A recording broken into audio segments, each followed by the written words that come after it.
Jeffrey Epstein, who was charged by the Trump Justice Department in 2019, not the Democrats, was a lifelong Democrat, donated thousands of dollars to Democrat politicians, and was deeply associated with many well-known Democrat figures, such as Bill Clinton, who traveled on his plane 26 times, Larry Summers, who just resigned from many boards, including Harvard, sleazebag political activist Reid Hoffman, Minority Leader Hakeem Jeffries, who asked Jeffrey to donate to his campaign after Jeffrey was charged, Democrat Congresswoman Stacey Plaskett, and many more.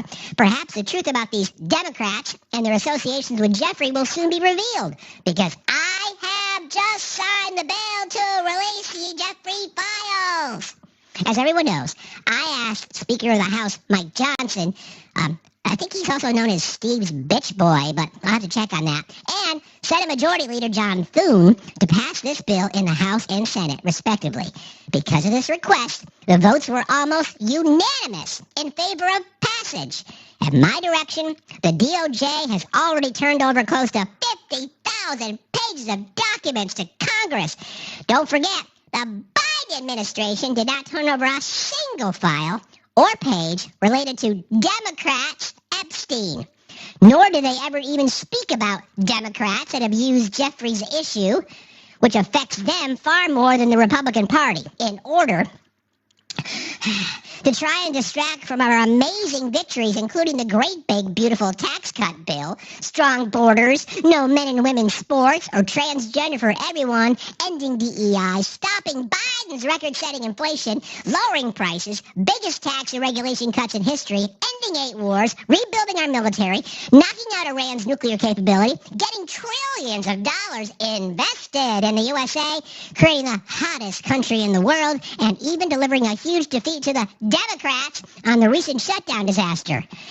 For years, our great nation has had to endure Russia, Russia, Russia, Ukraine, Ukraine, Ukraine, impeachment hoax 1, impeachment hoax 2, and many other Democrat-created witch hunts and scams, all of which have been so terrible and divisive for our country and have been done to confuse, deflect, and distract from the great job the Republicans and the Trump administration are doing.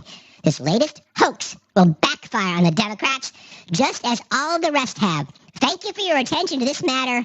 Make America great again. Wow. That's a lot. I don't know if you got that, but he blames Democrats.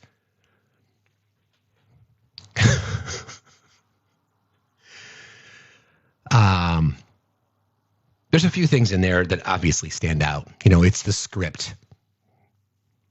I am fucking Zen. Thank you for asking, yes. It's the script. You know, he goes to the fear-mongering. He goes to the no men and women sports. He goes to the transgender for everyone. He goes to the 8 wars. He goes to lowering prices. This is what we're witnessing is a desperate man knowing that his entire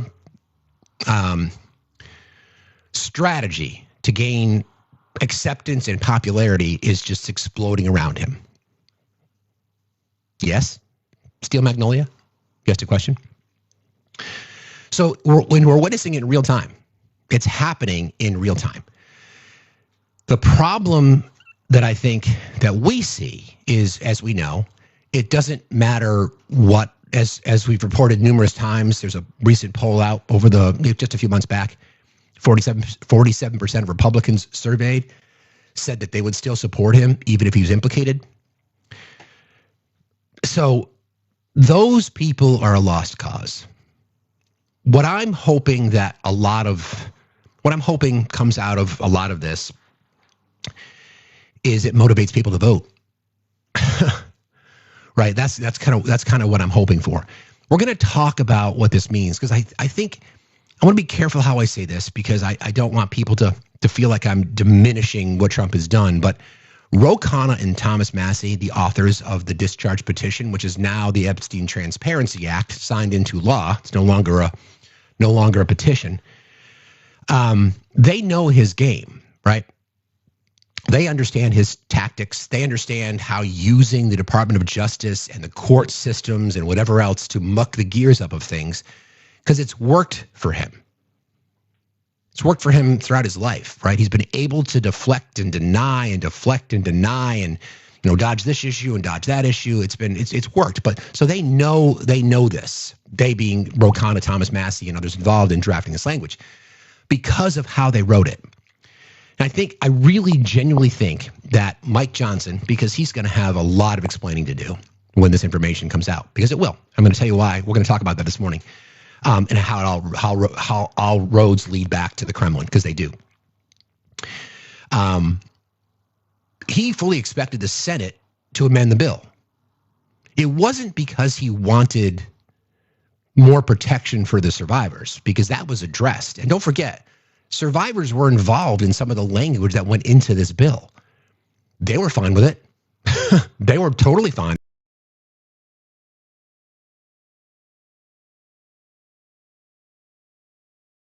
Like, yeah, we're good. Thank you for this. What Mike Johnson's concern was, not stupid, he's a smart guy. He understands that it's going to be impossible. It's going to be impossible to not have President Trump name connected to this document be released publicly. It's impossible. I'm going to tell you why. So I don't want people to lose sight of that. Plus, there are numerous copies, apparently, of a lot of the information that exists. Now, the DOJ has, layers upon layers upon layers upon layers of information, but pockets of this information exist other places, including the Epstein estate, informants, whistleblowers, right? So all this information is out there publicly. What we know is that the DOJ has 30 days. It is now the law. They have 30 days to release what they have. There are whistleblowers that have been coming forward too.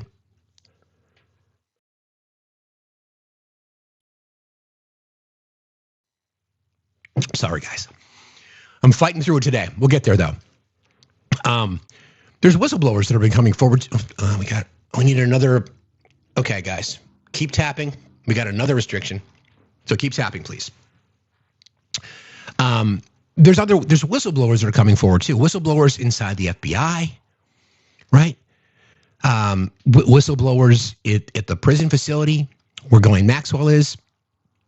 So there's a reporting that came out yesterday from NBC that talked about how deep this corruption goes. Let's go back in time just a bit, and we're getting into the whole Russia topic this morning. I'm going to play some crazy sound from yesterday, and we're going to talk about Eugene and Alexander Vindman and their connection to the infamous phone call where President Trump pressured President Zelensky. So there's all kinds of layers. Like I said, it all comes back to Russia. But this was reported 2 days ago. A whistleblower who came forward to House Democrats alleging convicted Schmeck's offender Ghislaine Maxwell received preferential treatment at a federal prison camp in Texas says she was not motivated by politics. Instead, quote, this was about common human decency and doing what's right for all inmates. Noella Turnage, a nurse who worked at the federal prison camp Bryan since 2019 until she was fired last week, told NBC News on Monday. She added that even when one inmate is wrongly retaliated against and influence gets another one protected, somebody has to say something. Maxwell's time at FPC Bryan, an all-women's minimum security facility, has come under scrutiny since her transfer there in early August from a low-security prison in Tallahassee, Florida. Her relationship with late convicted offender Jeffrey has become a focal point as Democrats and some Republicans renew their push to compel the Justice Department to make all investigative files surrounding Jeffrey's case public. Of course, now they will be. Turnage said she was not driven by public outrage surrounding Jeffrey, Maxwell, or any other public figures, but acted because she felt failed by the institutions when colleagues and others have spoken out about alleged leadership misconduct and retaliation. She said the Federal Bureau of Prisons fired her on November the 10th. The decision came a day after top Democrats on the committee, Rep. Jamie Raskin of Maryland, wrote a letter to President Trump saying they had received information from a whistleblower indicating Maxwell was working on filing a commutation application and receiving special treatment not typically afforded to inmates at Bryan. The information obtained by the House Judiciary Committee included email correspondence that Maxwell sent during her first few months at the prison camp. Leah Safian, an attorney for Maxwell, said Friday that employees at FBC Bryan lost their jobs in light of Maxwell's emails being shared. There have been employees, quote, terminated for improper, unauthorized access to the email system used by the Federal Bureau of Prisons to allow inmates to communicate with the outside world, Safian said in a statement. NBC News previously reviewed Maxwell's emails, which indicate that she was, quote, happier with her move to a facility that was cleaner and where staff were friendly. That statement to me right there, this woman is a convicted sex trafficker who abused girls, who conspired to build a network of trafficking and participated in these crimes against girls. She's a convicted schmex offender behind bars, sentenced to 20 years, and she's, quote, happier with her move because it's cleaner and the staff is friendly. We'll leave that right there. Maxwell's emails also suggested she had direct access to Bryan's warden, Tanisha Hall, for help, including arranging visits, communicating with her lawyers, actions that are highly unusual to say the least. Other attorneys with clients at the prison also say. The BOP, Bureau of Prisons, and Hall did not respond to requests for comments about employees terminated in connection with Maxwell. A spokeswoman for the House Judiciary Democrats said Tuesday they would continue to back government employees who claim retaliatory behavior in the workplace in order to shed light on waste, fraud, and corruption. Quote, Trump's Bureau of Prisons, BOP, appears to have wrongfully fired an individual for blowing the whistle to Congress in the grotesque pampering of convicted child sex trafficker Ghislaine Maxwell. Spokesperson said, retaliating against whistleblowers is a violation of federal law. And it is. Turnage said she was in contact with the House Judiciary after Raskin wrote a letter to Hall on October 30th asking about Maxwell's perceived VIP treatment. In that letter, Raskin said he was alarmed by news reports that the prison was giving special accommodations to Maxwell's visitors and her other alleged perks, such as meals sent to her dormitory room, late night workouts, the ability to shower after other inmates were already in bed for the night, and puppy playtime.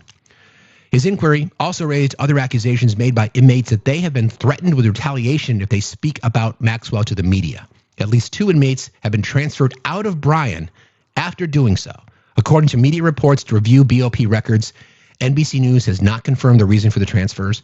Turnage and other former Bryan employee Ashley Anderson said they spoke with House Democratic Committee staff about allegations that the BOP policy has been repeatedly violated and retaliation exists against those who report wrongdoing.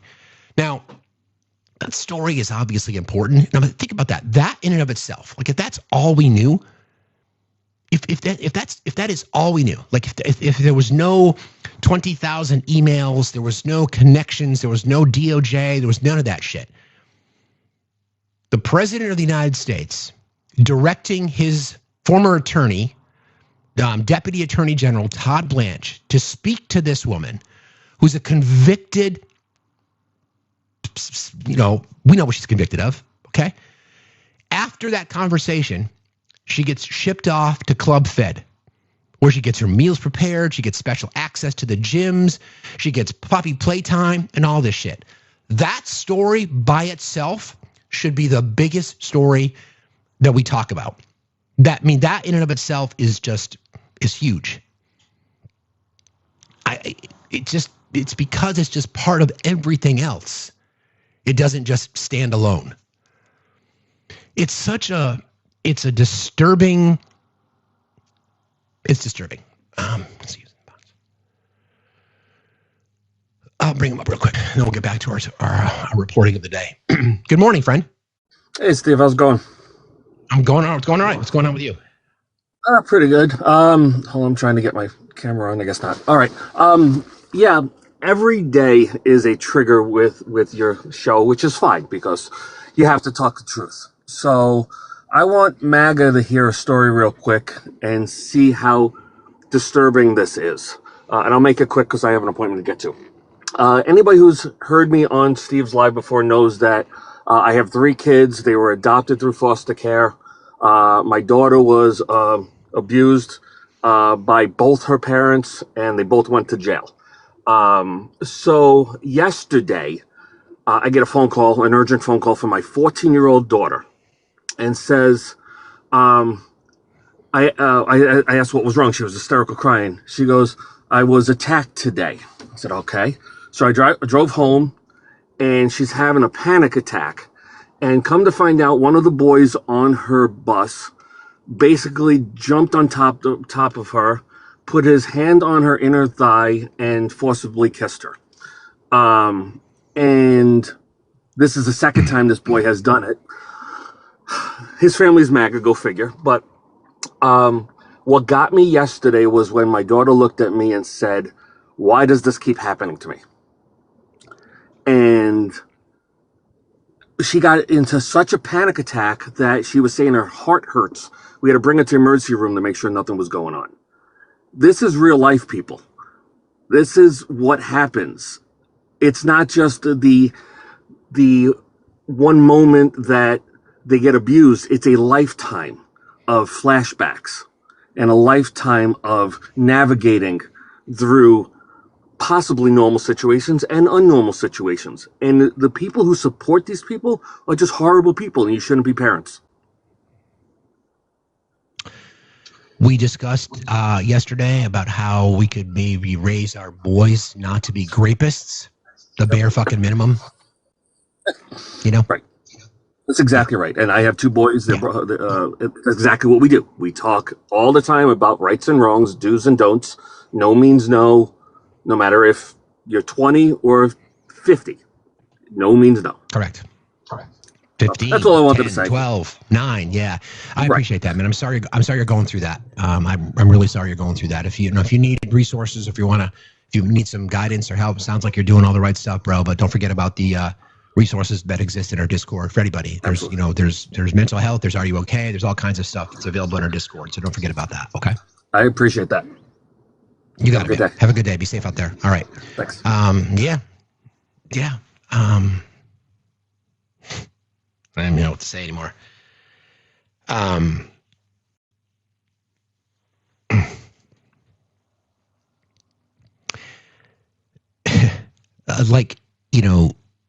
You guys know me well enough to know that I'm always going to try to find the silver lining in things. Like it's nearly impossible in this kind of stuff. Maybe the wrong term. Maybe I'm always going to choose to see the glass half full. So if it's exposing how deep this goes and how much women and girls and young boys too, because they're victims of assault as well, how they're just preyed on by people, and it's men. So maybe it's exposing that more than anything else, and just realizing how deep this goes, and perhaps reminding men, dads, that we have to be better. We broke down we went through that Christian nationalism exercise yesterday. Oh, and by the way, we got clapped for misinformation, but we immediately won the appeal. So I'm sorry the live ended so abruptly yesterday. But anyway, the Christian nationalist takeover of our government is indicative that they just see women and girls as property. That's it. That's it.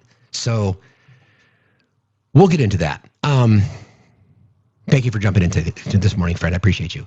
So I think just to summarize what I was just talking about, how, the administration is now desperate because they have nowhere to hide. They are literally in a position where they've got nowhere to hide. They were expecting the Senate. I really think they were expecting the Senate to kind of step in to try to protect, but it didn't happen. And now they're going to have to answer for it. So, I'm gonna first play a little sound from Pam Bondi, just because of how deep this goes, and I just got to go and deal with gotta blow my nose and get some more tea working. I'll be right back. So this is Pam Bondi. This was after everything. This was her little presser that she did yesterday, and it just kind of shows you how desperate they are. We'll talk about it on the other side. I've listened to this a few times, and you can hear the desperation in her voice. I'll be right back. Madam Attorney General, the DOJ statement earlier this year saying that the files would not release mentioned the fact that the review of the documents and the evidence did not suggest that any additional investigation of third parties was warranted. What changed since then that you launched this investigation?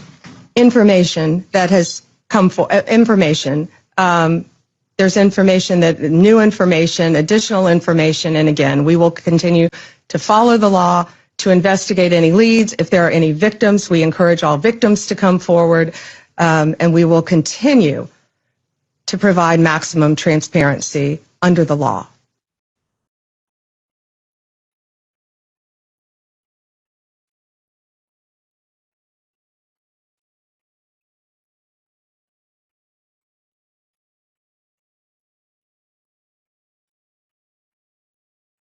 Sorry about that. Okay. Yeah, she's nervous. You're right, Jess. She's really nervous. And I think she's now because she's caught in lies. And it hasn't been a good week for Pam Bondi because we're going to talk about the Lindsay Halligan thing in just a minute. But it's a really good observation, Jess, that she's nervous. She's nervous because of something that Steve Bannon said recently. I'm going to play that sound for you real quick because I'm going to make the argument as to why they're also nervous. As God is my witness, if we lose the midterms and we lose 2028, some in this room are going to prison, myself included. So I think that's why she's nervous, to be honest. Because of, well, lying to Congress, taking an oath and lying to Congress, and because of what she's been doing and how she's covered this up. There's talks now about her being disbarred because of this whole Comey situation. So again, let's not get too far down that road.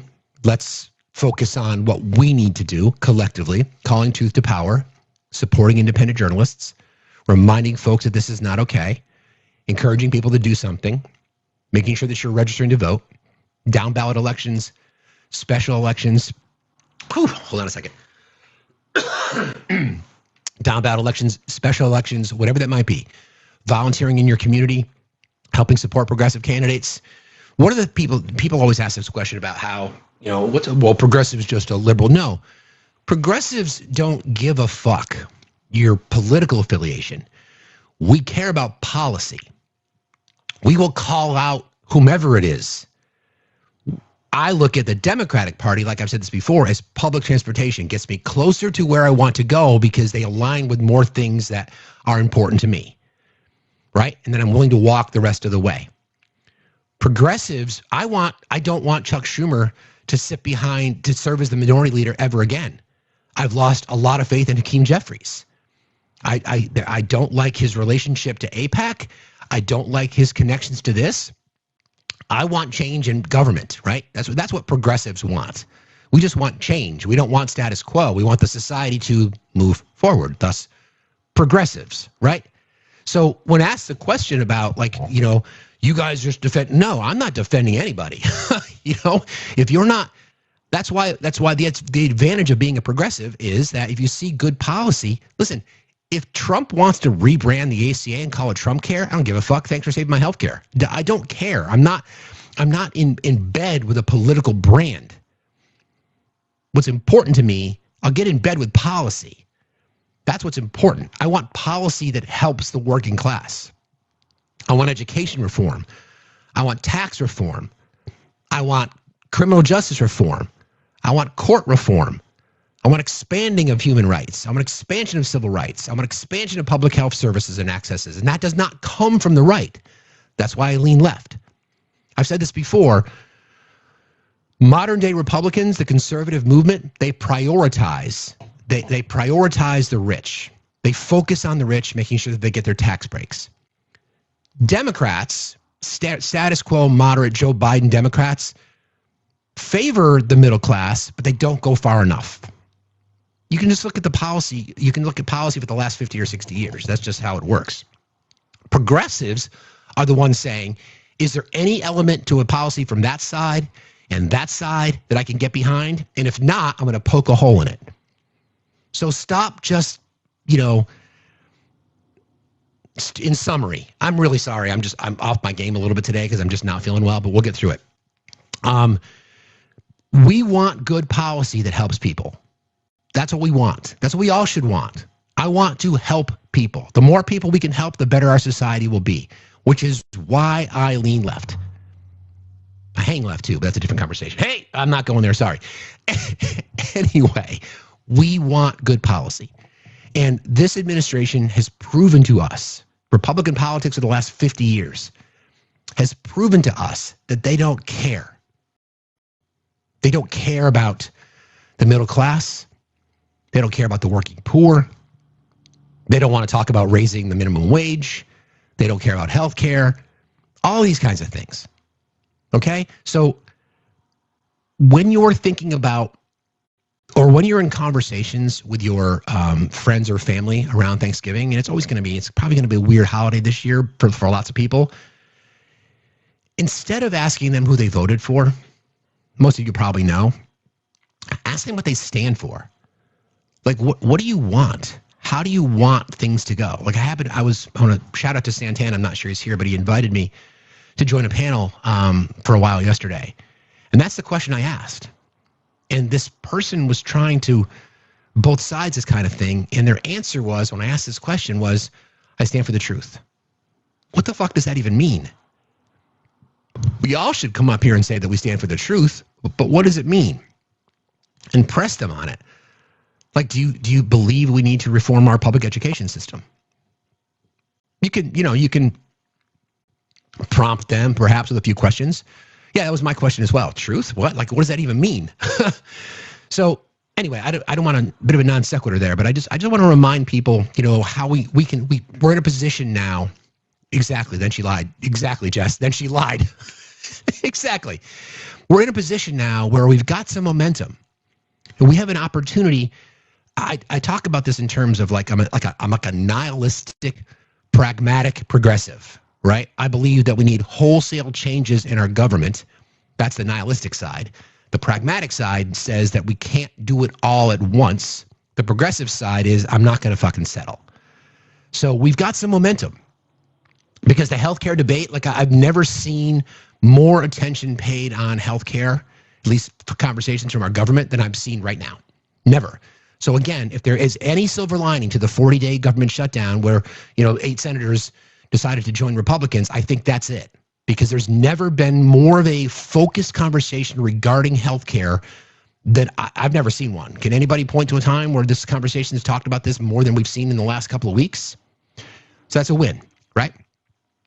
Anyway, we'll get there. So just keep your eye on the prize. Remember what's important. Remember who we're fighting for. Remember, we're fighting for the rights of others. We're fighting for we're fighting for the we, not the me.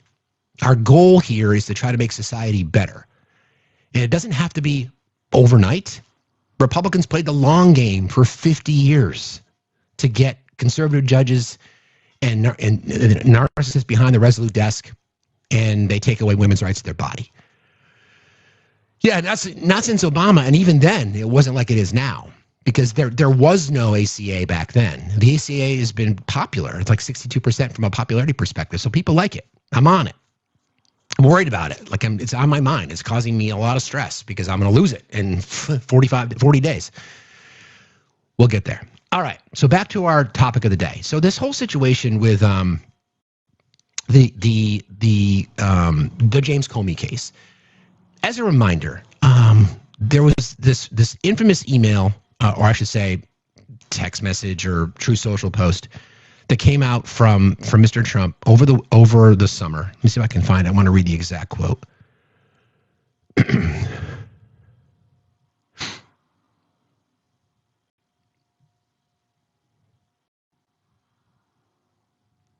This was from True Social. This was September the 20th, right? But this was, again, I'm going to kind of go back in time a little bit to sort of paint the story.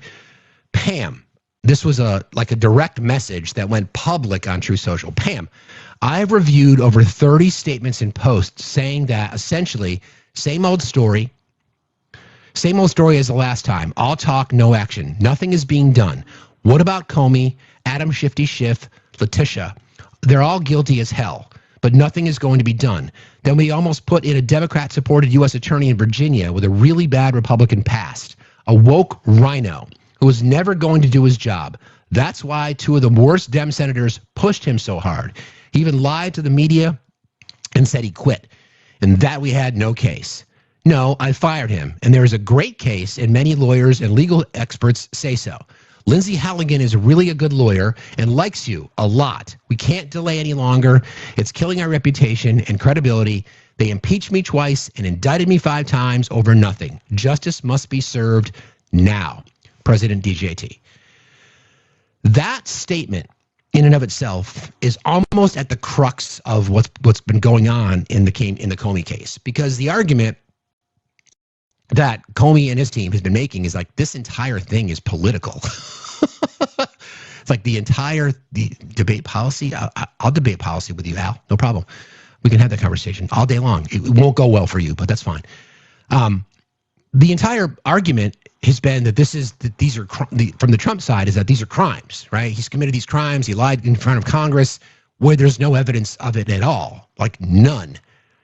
That statement from the president just proves that it's political persecution. It is literally the weaponization of government. It's literally the fucking witch hunt. Reporting from Politico on this case, we're expecting the judge's ruling today so that Maz can kick me in the shin if it comes down. This is from yesterday, around noon. The Trump administration's, this is again reported by Politico. Trump administration's criminal prosecution of former FBI Director James Comey appeared to be in serious jeopardy as the federal judge overseeing the case repeatedly questioned the validity of the grand jury indictment, charging Comey with lying to Congress and then obstructing justice. U.S. District Judge Michael Nachmanoff pressed prosecutors during a hearing on the events around the September 25th charges against Comey, questioning whether the entire grand jury, again, let me back up a second. The statement that I just read for you from Donald Trump, the direct message to Pam Bondi, was on September 20th. The person, Eric Siebert, he was talking about was replaced. Lindsay Halligan was brought on board, and 5 days later, Comey got indicted. But nothing to see here, I'm sure. U.S. District Judge Michael Nachmanoff pressed prosecutors during a hearing on the events around the September 25th charges against Comey, questioning whether the entire grand jury ever saw the 2-count indictment that a magistrate judge received after the grand jurors rejected one of the 3 charges proposed by interim U.S. Attorney Lindsay Halligan. Nachmanoff, a Biden appointee, that's what you're going to hear from the right, Democratic judge. Can we just clarify something first of all? If a Democratic president appoints a judge, it doesn't necessarily mean that that judge is a Democrat. Now, their views and their rulings and their jurisprudence in general might be more liberal, but it doesn't mean they're a Democrat. And here's your rebuttal. If anybody ever talks to you about how, well, the judicial system, you just bring up the name Aileen Cannon. Okay, you just bring up the name Aileen Cannon. A Republican judge appointed by Donald Trump who should have recused herself from the case in Mar-a-Lago and who every step of the way made a decision that benefited the president. So if they ever bring that up, just throw that right back in their face and then watch them squirm out of it. Anywho, Nachmanoff, a Biden appointee who was so intent on establishing the precise sequence of events that day that he briefly called Halligan to the courtroom lectern, prompting her first substantive public remarks since she secured charges. Your counsel of record, you can address the court, Nachmanoff said to Halligan, asking her to explain whether grand jurors beyond the 4-person were present when the original indictment and a narrower substitute one were presented to a magistrate judge. The 4-person and another grand juror was also present. That's the ball game. You don't just get to pick and choose who you're going to present this to. It's supposed to go to the entire grand jury. Again, the 4-person and another grand juror was also present, Halligan said, apparently confirming that all the grand jury members present that day did not see the substitute indictment prepared after the group declined one of the false statement charges, Halligan urged. Nachmanoff did not say precisely what action he was contemplating about the possible irregularity in the grand jury process, but his intense focus on the issue suggested he may view it as critical and perhaps fatal to the entire government's case. As he addressed Halligan, the judge declared, quote, just wanted to make sure that the indictment had never been seen by the full grand jury, and she confirmed it. Halligan confirmed that it had not. She then sat down after speaking for less than a minute. Assistant U.S. Attorney Tyler Lemons, who handled the bulk of the argument Wednesday, suggested the replacement indictment was a necessity due to the grand jury turning down one of the proposed charges. Quote, they really had no other way to return it. This is madness, absolute madness. Although there was no pending defense motion challenging the indictment on the grounds the judge raised, a lawyer for Comey, Michael Dreeben, seized on the issue. There is no indictment, he said, adding that the statute of limitations ran out September 30th, making the procedural misstep tantamount to complete bar to prosecution. Because it wasn't a legitimate indictment. Because it didn't even go in front of the entire grand jury panel. September 30th is when the timing is relevant here. September 20th, Trump sends out that statement to Pam Bondi. 5 days later, September 25th, Lindsey Halligan brought in, goes to court seeking the indictment from the grand jury because 5 days after that, September 30th, statute of limitations run out. In a court filing later yesterday, prosecutors argued that the failure to physically put the substitute indictment before the full grand jury was no reason to dismiss the case. Of course they're going to say that. Of course they are. Quote, the government course of conduct here was permissible and proper, Halligan and her colleagues wrote while conceding that most grand jurors were not present when the revised indictment was brought to their meeting room. Prosecutors also denied that Halligan's remarks to the grand jurors intruded on Comey's rights to remain silent. The in-court exchange about the validity of the indictment came at the tail end of more than an hour of argument focused on whether President Trump's calls for Comey to face charges and the unusual steps taken to bringing them about have so tainted the case that it should be dismissed as vindictive or selective prosecution. Nachmanoff also pressed prosecutors about whether career officials had initially recommended against prosecuting Comey, only to be told by Lemons that the answer could be privileged. This entire thing is just, you know how we discussed many times, what's worse, their corruption or their incompetence? There are people talking about whether or not Lindsey Halligan's going to be disbarred, and Pam Bondi as well. So if Pam Bondi is disbarred, she can't be the Attorney General. It's just that simple. She just can't be. So you might remember the name Ty Cobb. Ty Cobb served in the Trump administration. I think it was a Trump lawyer at one point. I've got some sound from him because he's talking about this, exactly what we're just discussing here, and why he thinks this is just a violation of the bar, and how it could cost him being Donald Trump not only a loss in court, but his attorney general. He didn't play with the Tigers. Different Ty Cobb, Chris.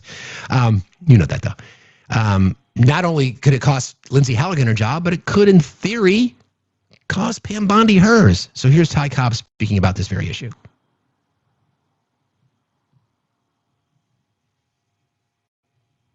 So that it doesn't really have to be dismissed. It doesn't really exist. It was never properly returned. So I think what we heard today, shocking, never occurred before in American jurisprudence. I think will be dispositive. But on the other hand, there's so many dispositive issues here, including her illegal appointment. Well, I do want to ask you about that. You said that you think both Halligan and Attorney General Bondi could be disbarred over this case against Comey, and that was before we learned what happened today in court. It also raises questions for me that if you're going to use Lindsey Halligan in this manner, the fact that she has no experience, is anyone overseeing that work to make sure that problems don't arise? But what do you think now? Well, I do think that both Halligan and Bondi should be disbarred. Bondi has twice submitted affirmations to this court about the propriety of Lindsey Halligan's grand jury presentation. She knew this. There's no way she could not have known this, and that's just means that she lied, or that she's equally incompetent, but more likely that she lied. Again, you can make the case. I mean, people are saying, how is there cover for Pam Bondi? She's the Attorney General. She's the one that recommended this. Well, actually, it came from Trump, but she's the one that appointed. That's part of the responsibility of the AG. And the claim is that Lindsay Halligan was unlawfully appointed. So this entire thing comes back to Pam Bondi. You know, we go down this list, like who's the worst, who's the most incompetent, who's the biggest, who's the biggest fucking loser in the clown car. And depending on the story, depending on the day, depending on which direction the wind blows, it could be her, it could be Pete, could be Stephen Miller, could be this guy, this person. It's just one thing after another. So we're going to follow this because this story is not going away, not even close. And again, just to kind of back up a second, I wanted to play this. So if the Supreme, we'll get to Scott Bassett in just a second. I just wanted to play this sound again because I just think it's really, really important to not forget exactly what she said. This being Pam Bondi about this investigation, the question that she was at, not the Comey investigation, but the Epstein files in particular, and just hear how she answers this question. It's really, really important. Madam Attorney General, the DOJ statement earlier this year saying that the files would not release mentioned the fact that the review of the documents and the evidence did not suggest that any additional investigation of third parties was warranted. What changed since then that you launched this investigation? Information that has come for information. There's information new information, additional information, and again, we will continue to follow the law to investigate any leads. If there are any victims, we encourage all victims to come forward, and we will continue to provide maximum transparency under the law. You've had your chance to do that, right? So information, new information, like what is she talking about? The only information that you have that's new, Pam, is your boss telling you to investigate Bill Clinton, Larry Summers, Reid Hoffman, JP Morgan Chase, etc. So, no, that's not going to fly. Now, addressing specifically let me see, do I have it here?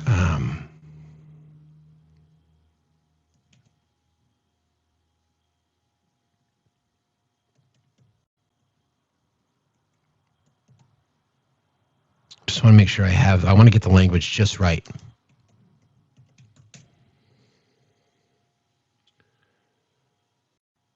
Okay.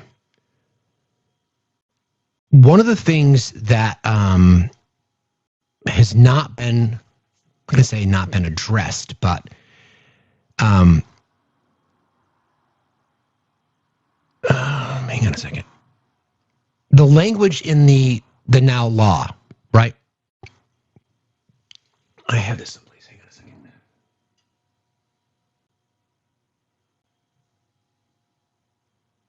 Okay. The language of the Epstein Transparency Act, now the bill, was crafted in such a way that is going to keep the Department of Justice from doing what all of us think they're going to try to do at the direction of Donald Trump, by removing names, by bleaching, by sterilizing, by doing all these kinds of things. There are some things, and the reason that I think I've read this to you guys like 4 or 5 times, and I won't read the whole thing today, but there are a lot of things in it that should give us some sense of like, okay, so if they're going to do this, then they have to do that. Or if they're going to try to remove this, they're going to have to explain that. Release of documents relating to JE, we know what the list is. It's anything related to his investigations, prosecutions, custodial matters, anything related to Ghislaine Maxwell, flight logs, travel records, individuals, including government officials, named, referenced, et cetera, et cetera, et cetera. Where it gets interesting, though, is the permitted withholdings section, okay? No record shall be withheld, delayed, or redacted on the basis of any of the following: embarrassment, reputational harm, or political sensitivity, including to any government official, public figure, or foreign dignitary. What's permitted to withhold? The Attorney General may withhold or redact the segregable portions of records that A, contain personally identifiable information of survivors, victims, personal and medical files, and similar files, the disclosure of which would constitute a clearly unwarranted invasion of personal privacy. depictions of CSAM would jeopardize an active federal investigation or ongoing prosecution, provided that such withholding is narrowly tailored. So from reading about what that means, the legal term, if you're going to make the claim that you're going to investigate Democrats, Biden, maybe Stacey Plaskett now, maybe Hakeem Jeffries now, fine by me, go ahead and investigate all of them. But you've made the claim that that's who you're investigating. So the narrowly tailored portion of this discharge petition now law focuses on them. So the statement again is this: would jeopardize an active federal investigation or ongoing prosecution, provided that such withholding is narrowly tailored and temporary. Meaning that if you're going to make the claim that you're going to out and investigate these people, that everything else is available. You can withhold information about this if you're claiming that the investigation is ongoing and it's only for these people, but it's a short period of time, temporary. Number two, where is it? Depicts or contains images of unalive, we got that, contains information specifically authorized under criteria established by an executive order to be kept secret in the interest of national defense or foreign policy, and are in fact properly classified pursuant to such executive order. Meaning that if it's sensitive to the tune of national security implications, then you've got to provide context as to why. You've got to explain to us why it is classified, why it is a national security threat, why it is something that can't be shared publicly. Again, this has been signed into law. Additionally, let's see. It contains information specifically authorized under criteria. Just read that one. All redactions, this is the key. All redactions must be accompanied by a written justification published in the Federal Register and submitted to Congress. So if something is redacted that doesn't fall into any of the categories already listed that I explained to you, it's got to be explained. So why are their names here and not there, and where is this information? We already know that Trump's name is all over this thing because of what the FBI did this summer. That 1,000 employees combing everything, going over everything. So we know that the Department of Justice is in possession of information that has Donald Trump's name on it. Not only do they have it, but the Epstein estate has it. Whistleblowers within the FBI apparently are ready to come forward. Survivors' names. There's lots of people that have a lot of information. As a reminder, to begin, this information could have been released already. The president could have directed his Department of Justice. Think of it this way. They've released some. They brag about it. Well, we've released like 20,000 pages already. Well, if that's the case, then you can release everything else. Because there was no investigation over the course of the summer. Pam Bondi's own memo from the DOJ said so. There's nothing to see here. There's no client list. Case is closed. Now, because Trump is vindictive and wants to try to paint the picture that it's everybody but him, he gives specific instructions. Bill Clinton, Larry Summers, Reid Hoffman, and JP Morgan Chase. Okay, so then you can open an investigation on them, narrowly tailored according to the law that's been signed in by the president himself. Everything else is up for grabs. All redactions must be accompanied by a written justification published in the Federal Register and submitted to Congress. To the extent that any covered information would otherwise be redacted or withheld as classified under this section, the Attorney General shall declassify that classified information to the maximum extent possible. They can't even hide by classification exceptions. They've got to explain why. If you're going to say, yeah, exactly, Toodle, Hakeem Jeffries and Stacey Plaskett, fine, investigate them too. No problem. Have no issues with that whatsoever. It did not say, again, you're not opening investigation into Republicans or donors or other big names, which means, according to the law that was just signed, I might be wrong about my interpretation, but I have read this thing and read this thing and read this thing over and over again, and I don't see how they can avoid sharing names of people because, again, at the top, personal, you cannot prohibit the publication of this information if it leads to embarrassment, reputational harm, or political sensitivity, including to any government official, public figure, or foreign dignitary. All redactions must be accompanied by written justification.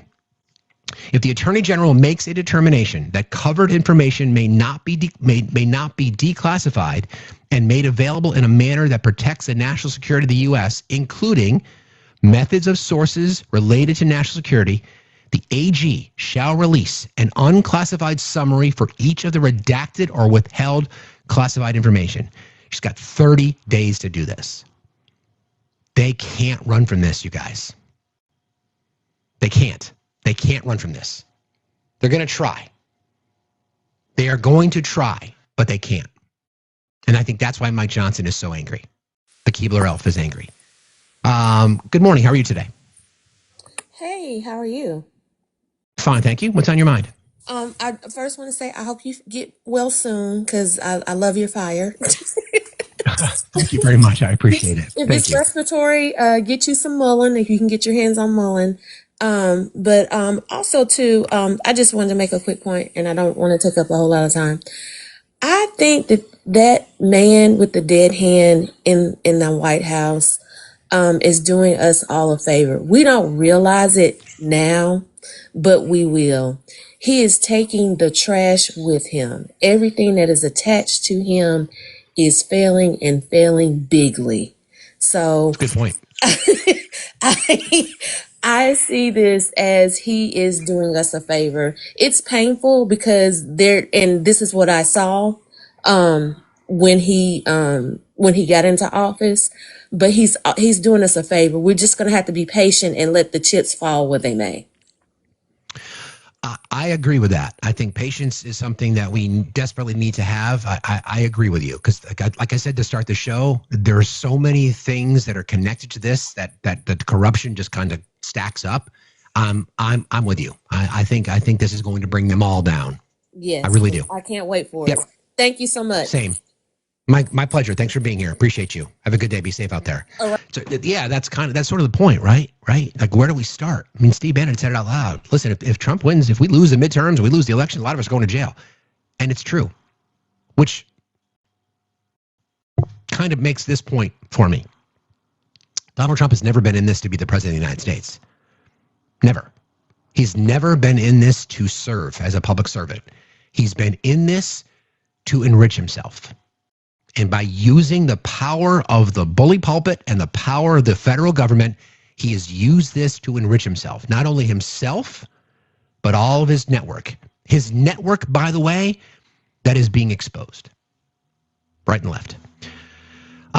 Okay, so what I want to do now is Each gummy and sample. I want to remind folks of a couple of things because there's a whole bunch of other stories here I don't want to get to today that's related to the corruption and what they're trying to do and how they're trying to cover everything up because of how bad they're failing. It's not just a bad failure of policy. It's just they have failed at every turn. So there's reporting yesterday that the Bureau of Labor Statistics for October are never going to be released. So this is Caroline Levitt. I'm going to get some more water. This is Caroline Levitt talking about that and how she wants to try to, again, blame it on, well, she'll tell you. News, the Democrats dragged on the government shutdown for 43 days, the longest shutdown in U.S. history. But tonight, thanks to Republicans, the White House is very hopeful that this shutdown is going to come to an end. The damage caused by the Democrats with this reckless government shutdown cannot be forgotten. It is entirely the fault of the Democrat Party. Just look at the vote count. Hundreds of thousands of federal employees have missed their paychecks. Tens of billions in wages and benefits were withheld, impacting vulnerable families. Millions of low-income Americans missed their SNAP benefits. Nearly 20,000 flights at airports across the country were delayed due to staffing shortages, causing Americans to miss family events, vacations, and work obligations. According to Airlines for America, an estimated 5.2 million travelers have had their flights disrupted over the course of the Democrat shutdown. And our economy has lost billions and billions of dollars in economic activity over the course of this shutdown, hurting consumer sentiment and crushing the travel and hospitality industries. According to a CBO estimate, the Democrat shutdown could end up decreasing fourth quarter economic growth by 2 whole percentage points.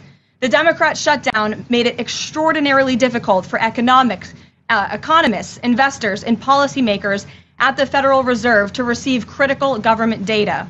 The Democrats may have permanently damaged the federal statistical system with October CPI and jobs reports likely never being released. And all of that economic data released will be permanently impaired, leaving our policymakers at the Fed flying blind at a critical period. So you know what she's implying there, right? What she's, keep in mind, she's from New Hampshire. If you know, you know, okay?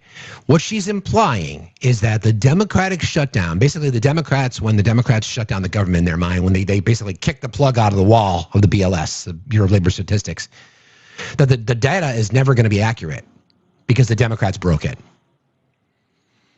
I wouldn't want the data to go public either, quite frankly, as inflation continues to go up. By the way, according to AAA, gas prices are up too. So of course, they have to find someone to blame because it can't be them. Can't be them. They're not going to they're choosing not to share information with you, their voters, because they know how bad it is. I want people to think about that for just a second, right? For years, all we heard from the right was,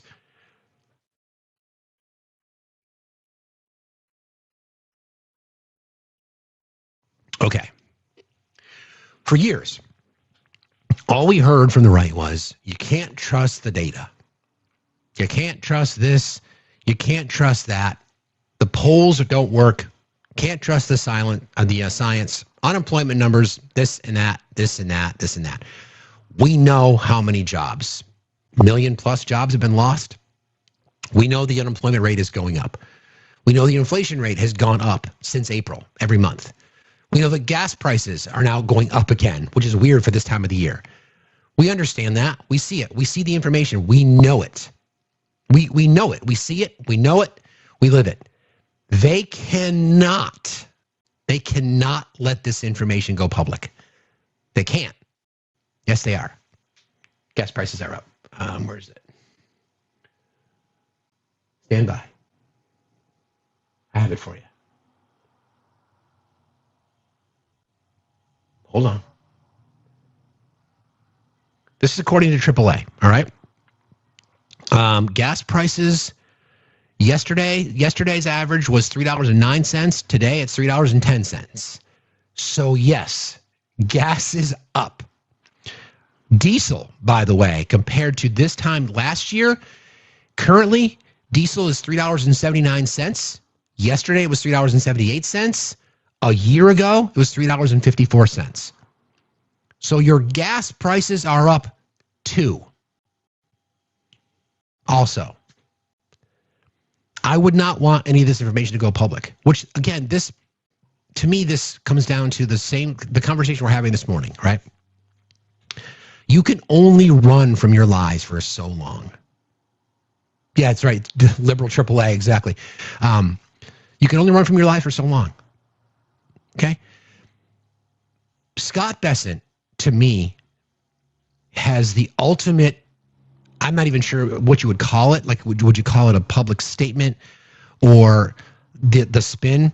Scott Bessent, as you guys know, the Secretary of Treasury, we know that the tariffs cause prices to go up. We know this because we're smart.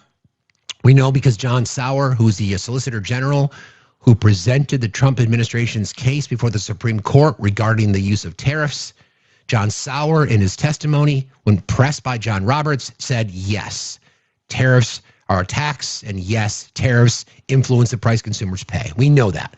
They've been lying about it. They've been lying about it. They've been lying about it. We know it. It happened. It's on the record. Okay? We know that. We also know that because some of the items that were receiving saw the biggest bump because of the tariffs, coffee, beef, bananas, avocados, tropical fruit in general. That executive order came out over the weekend in the dark of night, right? In the dark of night. So people wouldn't notice. Comes out and says, oh, we're going to lower it. We're going to remove that tariff. Do you think the prices are going to go down? We'll watch that. I doubt it, because that's what capitalists do. So all that being said, this whole tariff thing is related to the entire economic agenda of the Trump administration is connected to tariffs. If it doesn't work, They got nothing. Scott Bessent. Now this, I've heard some bullshit before, but this is fucking madness. This is Scott Bessent on with Maria Bartiromo, and she's going to ask him questions about what if the Supreme Court does rule against you? And it's likely they're going to, because of some of the questions even some of the most conservative judges ask. Like, bro, like, you know, this is a tax. Congress has to do taxes. You can't do this shit. So this is a wild fucking answer, and then we'll talk about it in a second. I've already brought you, what, $200 billion or so. If the Supreme Court goes against you in this upcoming decision, are you going to have to pay back, the U.S. government will have to pay back $200 billion in tariff revenue already collected? What's the backup plan? Well, Maria, I want to say this in the strongest possible terms. I think that there are 3 points here. Is one, this is one of President Trump's signature policies, and traditionally this Supreme Court does not interfere with a president's signature policy. That is such fucking bullshit. Thank you for admitting that tariffs are one of the signature components of the Trump administration policy. And then to say, well, the Supreme Court doesn't step in the way of signature policy. What the fuck are you smoking, bro? And can you share?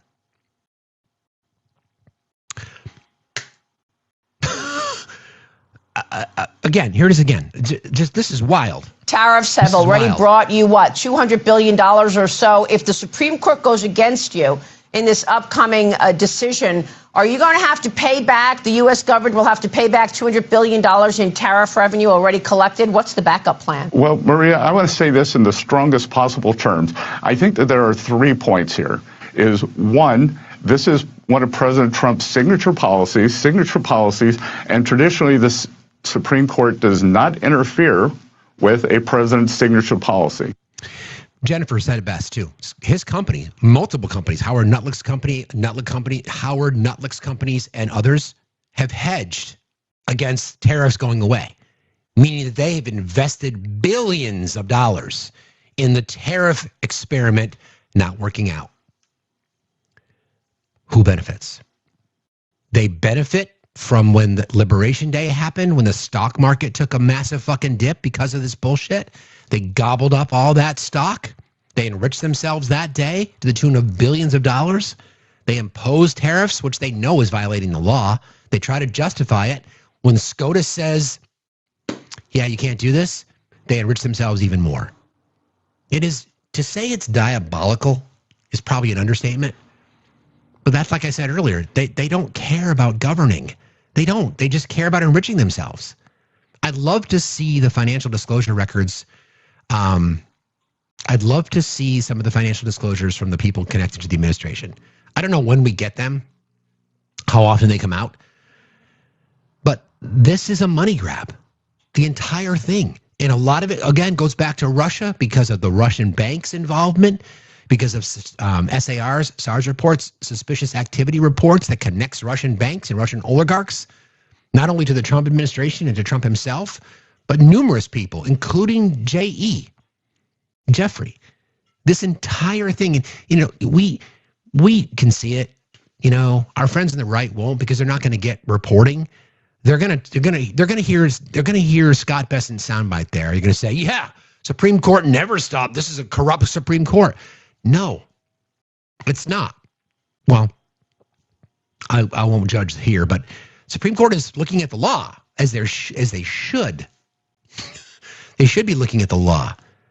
Congress is the only branch in our government that can impose taxes. They have failed at every turn. They can't justify the use of IEPA. They just can't. IEPA, the International Economic Emergency Powers Act, I think is what it stands for. The attempt to say that this is a national emergency and the president needs to use his authority. And the frustration for me, at least, is that what MAGA voters have come to believe is that whatever the president tells them he can do, they think he can do. No, you can't just impose taxes on people without Congress. No, you can't just go out and blow up, alleged drug boats in the Caribbean and say you have that power. No, you can't just roll out, National Guard and the U.S. military in the streets of America. They think he can, which is why we tell them that you want a dictator. You don't want democracy. You want to be told how to think. You want to be told who to believe. You want to be told who to trust. Critical thinking. They don't have it. They never have. So we'll see where this goes. Let me just check in over here a second.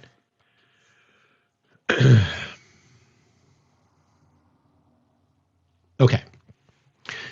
Somebody just saw this comment, and somebody just in our mod chat talked about it as well. And it's appropriate because the people that Trump seems to surround himself with, you know, especially the women that he's got working for him, they seem like they're a bunch of mean girls.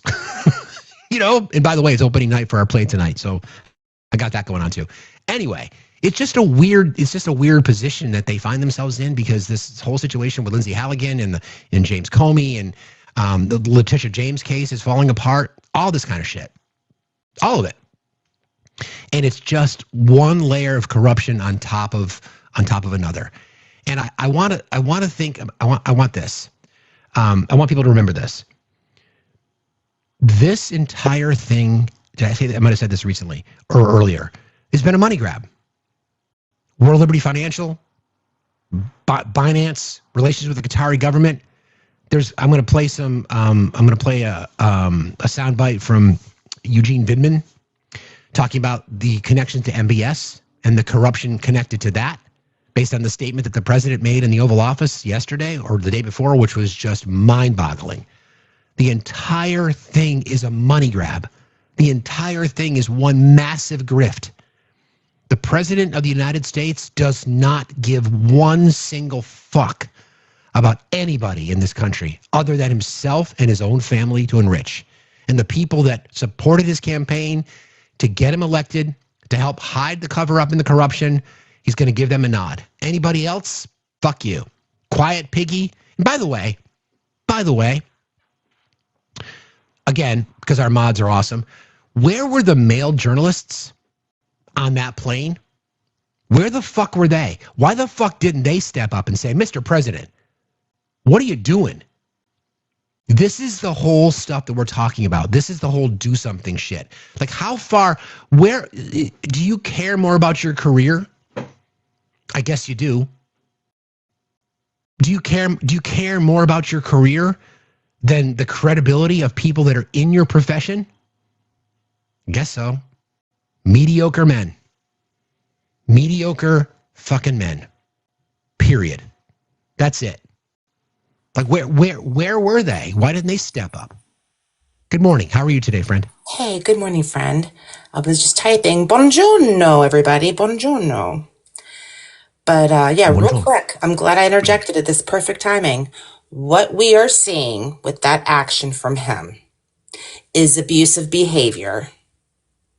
To call a woman piggy, and the way he leaned into her space, pointed the finger, is abusive behavior. So you know what? I don't need to see the Epstein files. I don't need that. Because right there, and if anybody's in this chat, we got 700 people in here. If you know, you know, the mask always falls off. And he's showing us with all the actions and going after all the vulnerable communities, he's an abuser. And that everything else just reinforces it. That's it. But what we saw in name calling, that's not very presidential. Period. No. Well, yeah, I mean, he's never been presidential. Let's be real. No. He's never once acted presidentially. No. And people think it's funny, like, oh, that's just him off the cuff. Oh, here's a loudmouth. No, that action right there to call, I don't care if you're calling a man, a woman, a child, a dog, piggy, like, and then in your scope with cameras on you, and you're right, he doesn't give an F. He doesn't give an F. So, nope. I mean, they just show you. He's showing you. Like my Angela said, believe people when they show you. Believe it. That's it. So, exactly. Thank you so much for your platform, calling it out. Just, you're a badass. You're a baddie. Thank you. I appreciate you very much. Appreciate Have you. a good day. Be safe. Love you guys. All right. Talk to you later. Thanks. You guys just give me solid. I think we've got multiple restrictions today, so we're not getting on the FYP. So if you guys could just tap like crazy, share like crazy. Let's try to get some more traffic in here. I appreciate that. We've never really cared about viewers, but I don't like the algorithm working against us because, you know, there's important things that we need to cover here. So tap like crazy, share like crazy. Appreciate y'all very, very much. Jax is right? It's just like the reason that, how do I want to say this? The right, his voters, they don't care about that shit because they see women the same way. Oh, she was being mouthy. Well, she did kind of look a little overweight or whatever. But my question was, where the fuck were the other men on the plane to say something? Where the fuck were they? Like, honestly, where the fuck were they? Why didn't they show up? Why didn't they stand up and be an accomplice shoulder to shoulder? Access to power, right? Don't want to lose their spot in line. Don't want to lose their seat on Air Force One. Fuck that. She should have called him out. Well, I mean, I think she did, but I don't think that's on her. Again, I don't think that's on her. It's not up to women to change men's behavior. It's just not. Where were the other people there? Why the fuck did they not step up and say something? Similarly, where are the men in the press gaggle? Right? In the Oval Office, when journalists, when women journalists are getting diminished by the president, where the fuck are they? Why are they not stepping up? This is why we have this issue. This is why, please support your independent journalists out there. You know, calling truth to power. This is the progressive approach to journalism. Like, we don't give a fuck who it is, who's doing it. Call the shit out. Call it out. Okay. So we covered Scott Besson and his pathetic approach to trying to say, you know, whatever. So this, again, it's this more as to what I was just talking about. So this is part of that interview in the Oval Office with MBS, and here you go. More diminishing. To release the Epstein files. Why not just do it now? You know, it's not the question that I mind, it's your attitude. I think you are a terrible reporter. It's the way you ask these questions. You start off with a man who's highly respected, asking him a horrible, insubordinate, and just a terrible question. And you could even ask that same exact question nicely. You're all psyched up. Somebody psychs you over at ABC. They're going to psych. You're a terrible person and a terrible reporter. As far as the Epstein files is, I have nothing to do with Jeffrey Epstein. I threw him out of my club many years ago because I thought he was a sick pervert. More abusive behavior, right? We don't need to see anything like, I think Gen X is right. I don't need to see the Jeffrey files to know who he is. We don't. You notice it's very, very pointed when he discredits journalists like this. He calls them fake news. Asks them where they're from, ABC or fake news, and then goes off on her. As part of that interview, you guys heard when he paid deference to MBS, right? Calling him, you know, this guy's he's done nothing wrong. Jamal Khashoggi was controversial. Well, Jamal Khashoggi's wife spoke out. I'm going to play the sound for you. She was interviewed by Jake Tapper. I'm going to play this for you because I think this is what we're talking about, right? The president of the United States, just to kind of repaint the picture, and I'm really sorry, guys. I'm struggling today. My apologies. I'll get there. I'll get in the groove. But 2 weeks ago on Veterans Day, he had an actual jihadist, a former al-Qaeda leader in Iraq that was part of a campaign to behead American soldiers while they were there. That guy, al-Shara, is now the president of Syria. Okay? He was in the Oval Office on Veterans Day. MBS was in the Oval Office a day and a half ago, 2 days ago. Okay? So we know of the civil rights and human rights violations perpetrated by the Saudi royal family. We know about that. We know how corrupt they are. Now, by the way, selling F-35 fighter jets, Republicans in Congress have been so opposed to that, primarily because, do you know who one of Saudi's largest customers is when it comes to oil? That would be China. So now we're going to give F-35 fighter jets to the Saudis. We're going to sell them F-35, some of the most advanced weaponry that we have. By the way, F-35 fighter jets are flown by the Green Mountain Boys. They fly around us all the time. They're loud as hell. So we're going to sell them to the Saudis, and what are they going to do with it? More influence? China's then going to have the blueprints to some of our most advanced weaponry? Do you guys, again, MAGA, do you guys ever think this shit through? You don't. Instead, you'll find a way to say, Hunter Biden's cock! Hunter Biden's cock! What about Biden? What about Biden? Hunter sold pictures. What about Biden? So, again, let me, what was I doing? Where was I going with this? Hold on. Oh, yeah. Mrs. Khashoggi was on with Jake Tapper after that just infamous interview, or that statement that the president made about her husband. I'm wondering what your reaction was when you heard President Trump today asked about your husband's murder, calling him controversial, and defending the man that U.S. intelligence says was directly involved in his murder. What was your response? The kind of justifying the crime by presenting Jamal this way and saying he's controversial and some people does not like him, which has happened with every human being. It does not mean to kidnap him, torture him, and to take his life away. And Jamal was not this person as being described today. It was upsetting for me. I have to say, it was upsetting for me. If President Trump were listening right now, what would you say to him? I will tell him, Mr. President, I look at you as a peaceman, and I really wish to meet you, for I can introduce Jamal in the right way and as a real way you're not aware of. And I will share with you a lot about Jamal, and it will change your opinion totally about him. Jamal was a transparent man, was a kind man, and he was very, very stable and being loved with a lot of normal people. Who love such a person who is transparent and honest like Jamal. Can you imagine, watching that, the man who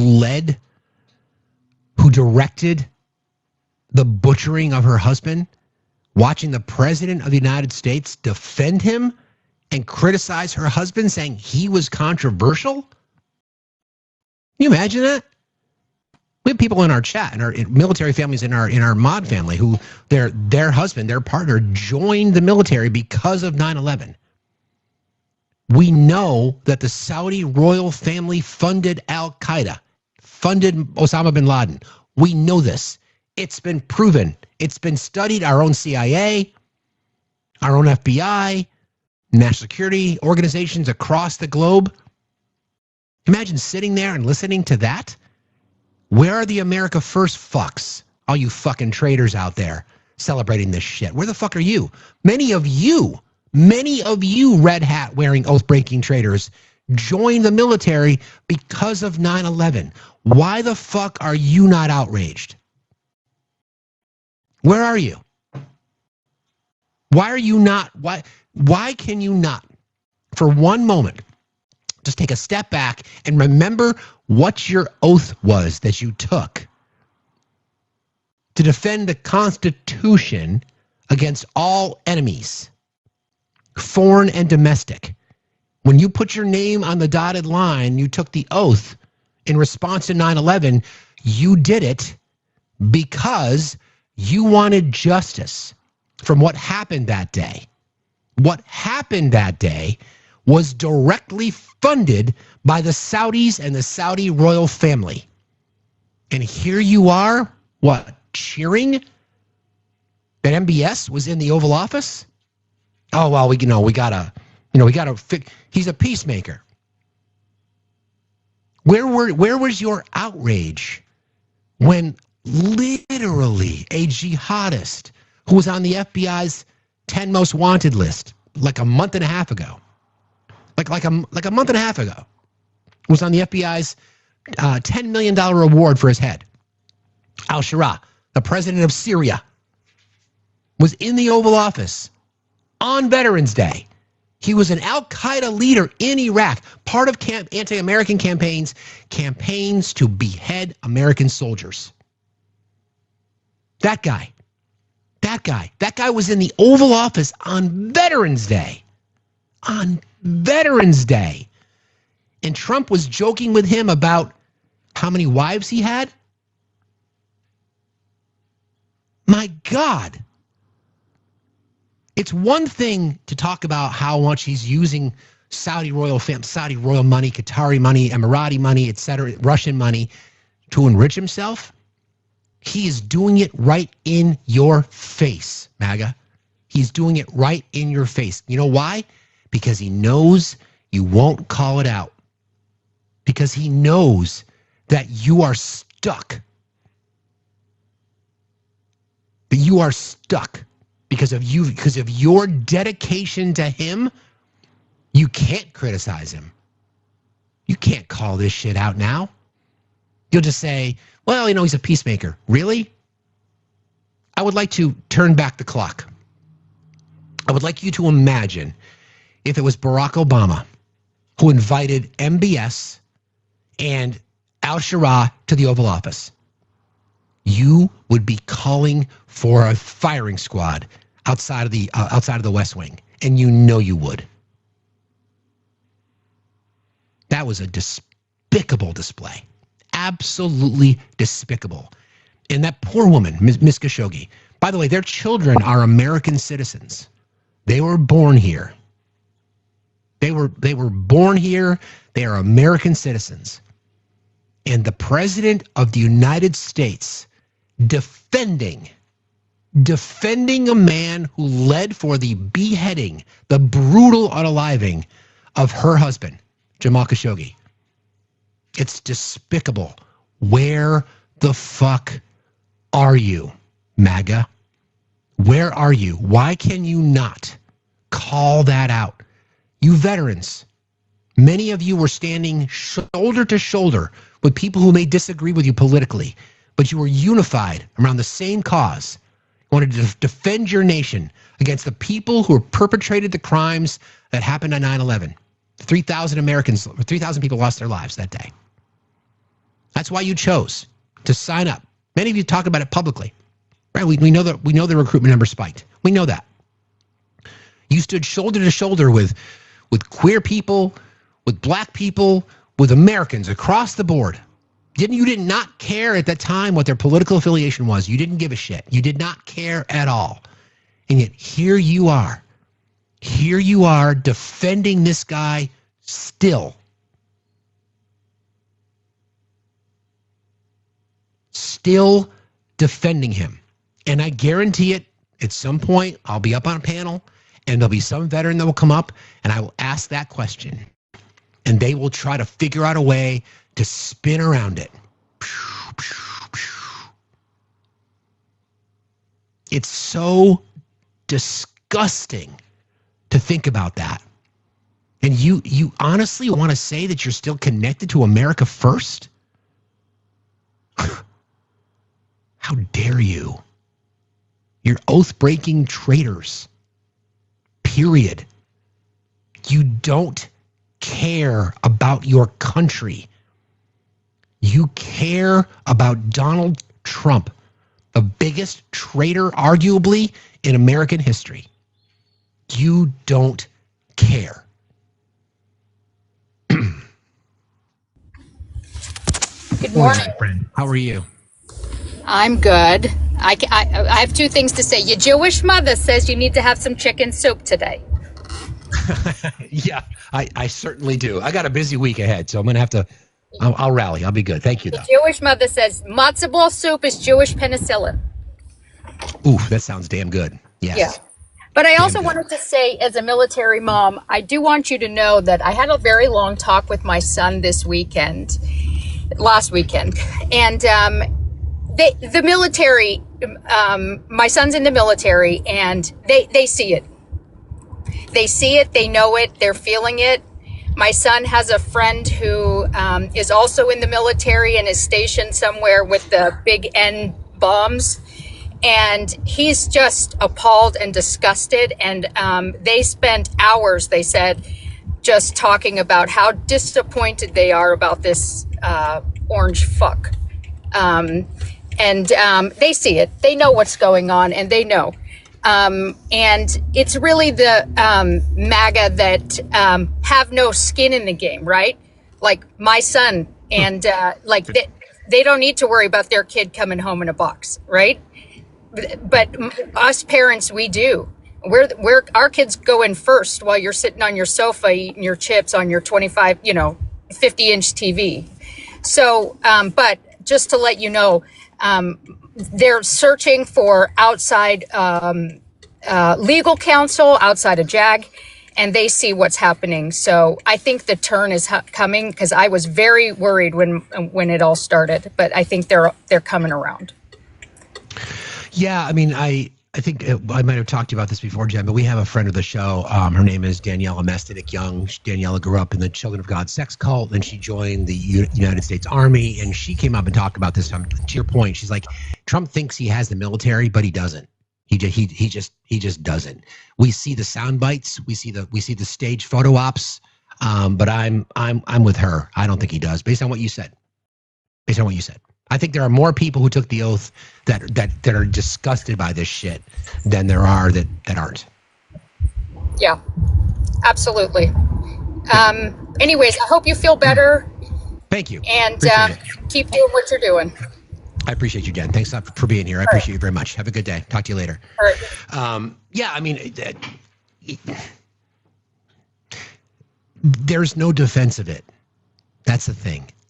There's no defense of it. You can't. There's no way you can defend that.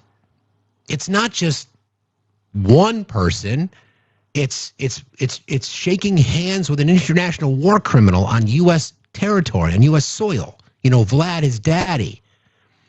You know, basically having United States military. Yes, Eli. Having United States military on their knees, rolling out the red carpet for an international war criminal, a person who, again, global intelligence agencies said, put out bounties on the heads of American soldiers in Afghanistan. That guy.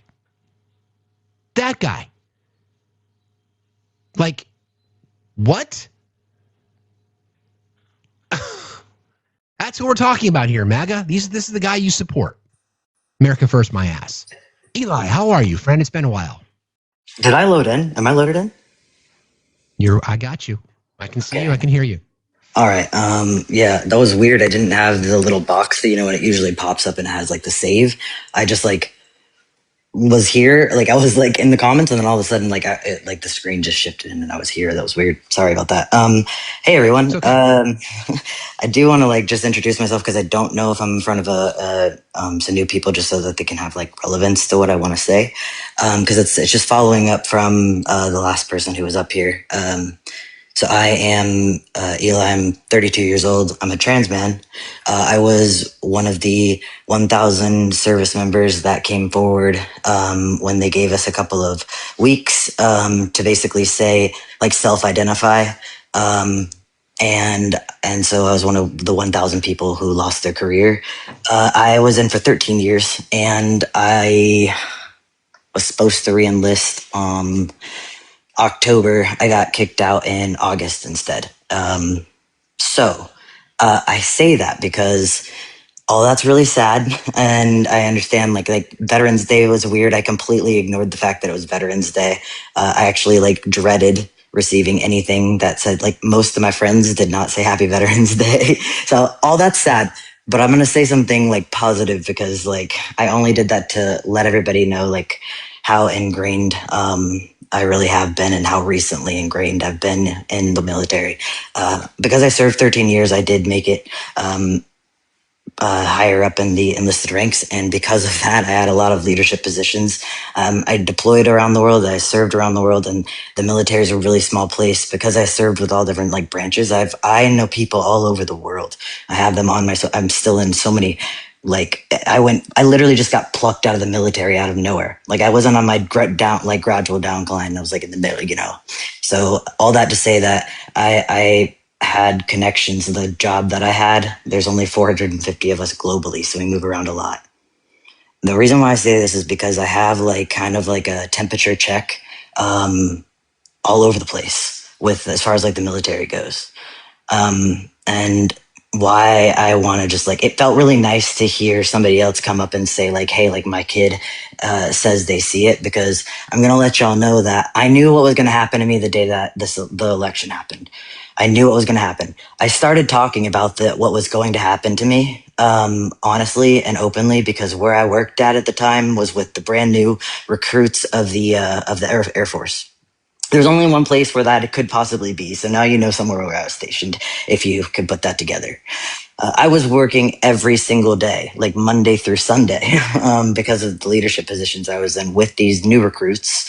I got in touch with the base, like the base commander gave me his phone number and said I could put his name and number on my resumes for my job applications that I'm too afraid to apply for, because I'm still stationed here in Texas, right?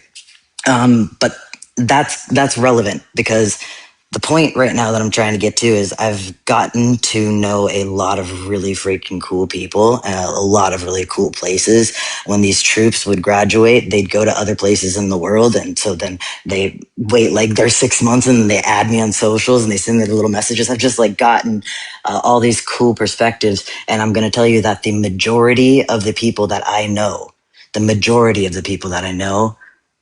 are like, they're calling it the whispers.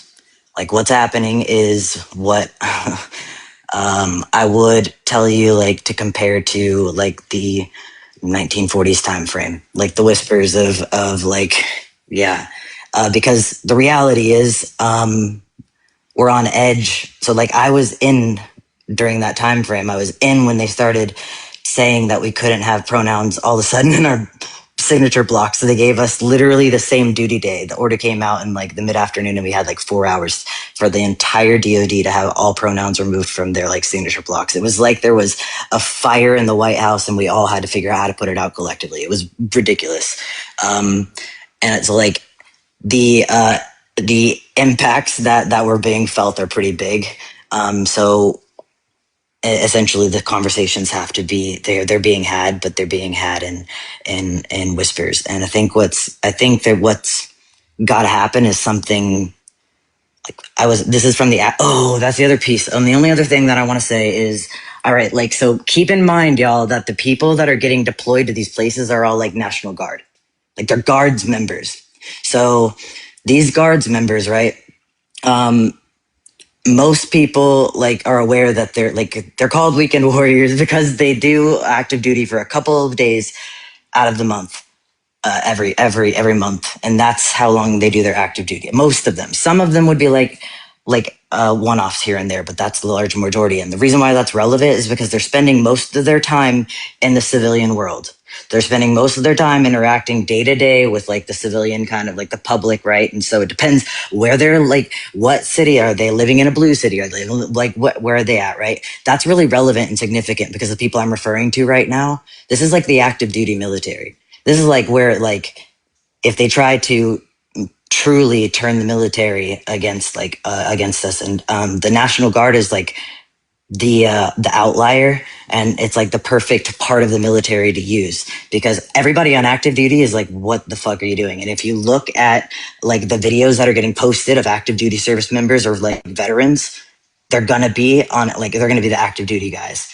I've noticed that pattern. So I just want y'all to know that like there are some folks in the military that are gonna be like complicit, and they're gonna get that they're going to get what's coming to them. It's going to have to happen, you know, after all the stuff. It's sad, but it just like, it doesn't happen right away. But the majority of us are having those. I know that they are because I was in there having those conversations since like November of last year. We started having those conversations. Like, what will we do if we get an unlawful order? Like, how do we, or all those kind of things. So, and yeah, people are seeking legal help. Eli, I appreciate you sharing your perspective on this. There must have been, a reaction. And I'm just going to ask you to think back just a couple of days when, not only MBS in the Oval Office, but when the Syrian president al-Shara was in there, a bona fide jihadist who, on Veterans Day, as someone who bravely, and thank you for your service, putting your hand up and making that commitment. What was your reaction when you saw that visual? So when you started talking about it in the chat earlier, I was I'm a pretty hard person to like work up in a genuine way. You could work me up and get me laughing, but to work me up and get me angry is not easy. I have pretty good control over like those like big emotions, like reactively, and seeing it was not as like the rage that I felt like hearing about it afterwards wasn't as bad as like the first initial like shock of it, but hearing you talk about it, my heart rate was increasing. Like I genuinely like all I feel thinking about it is rage on so many levels, because like I was in the military for so long. I saw like I was in long enough to see like the cult that the military is, but I also know that there is like very, very, very valid reasons why people like rose their we raise their right hand, and the drill instructors that we go through training with, every single one of them says nobody forced you. You literally have to voluntarily. You have to swear that nobody's forcing you to be there. You have to sign a contract that said no, like it. You have to be there voluntarily. That's the oath that you swore voluntarily. And what is an oath? Just like for me, they literally stripped my uniform from me. They stripped it from me. I think I would have every right, every reason. I want to burn my uniform. I'm that angry, and I still will not put aside my oath because the cloth has nothing to do with it. And so I say all that because I'm fucking livid. And that's like an understatement. That's my reaction. And every single time that we start like talking about it, like I go from this like super chill, like calm me state to like, if you like can hear it, I get like pretty upset. So to see the people going up and like weaponizing their like service on these panels, or like seeing even like the service being used in a manipulative way, like by coach breath and all them, like it's so unbelievably disrespectful and just disgraceful and disgusting. Yeah, that's we're not happy. I got you. I didn't mean to get you upset, but it's just a disturbing issue. But I just you're good, man. Yeah, I know. I appreciate saying that. I appreciate what you've been through. I mean, you're highly regarded in many circles around the TikTok streets, and just for your willingness to speak out and your journey and what you've had to face, and yet you still are willing to stand in the breach, so to speak, and call this truth to power. So I have tremendous respect for you. It's an honor to know you, and I appreciate you coming up today. Thanks for being here. I really do. I really appreciate it. Hey, man, I feel the same way about you for different reasons. So keep doing what you're doing, man. You're awesome, and I appreciate you. Thank you for giving me the time. Thank you, Eli. I appreciate you. Have a good day. Be safe out there. You as well. It's just it's so great to hear from them. I've had conversations. I've been on panels with Eli before, and the way that they express themselves. I have mad respect for the ability to stay as calm as you do, Eli. So thank you for that. But I don't know, where is the defense for people who took the oath? How can you possibly be okay with this? Many of you are, because you're now convinced of this peace through strength. You don't want people who took the oath literally on the same day as Eli. You don't want to serve with Eli, or I should say it a different way. You don't think that Eli should serve. And because of that, because of your bigoted bullshit transphobia self, you don't care that MBS and a former jihadist who was literally targeting your life if you served in Iraq, you're fine with them being in the Oval Office being all chummy with the commander and least. It's wild to me. It's wild how far they have fallen. D. Beck, how are you today? I'm well. Let me give you some quick background. I'm not going to take as long as the other gentleman did, but I understand his sentiment. Okay, I'm Fair. 70 years old. I'm from New York. I just want to make sure that their pronouns are there, they, them. So if you just want to let you know that, okay? Yes. I served 10 years in the United States Air Force, and I served in 1975 to 1985. So I served under 3 presidents. I served under Ford, Carter, and Reagan. And I understand what he was saying. And I want everybody to understand this is the bottom line. We come from all walks of life when we go in. That don't mean they leave their biases at home.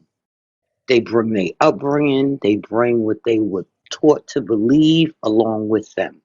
And we all know that these are the people we serve with. Now, whether they conform to a new environment and what the military brings to you is one thing. But some of this stuff they still carry with them.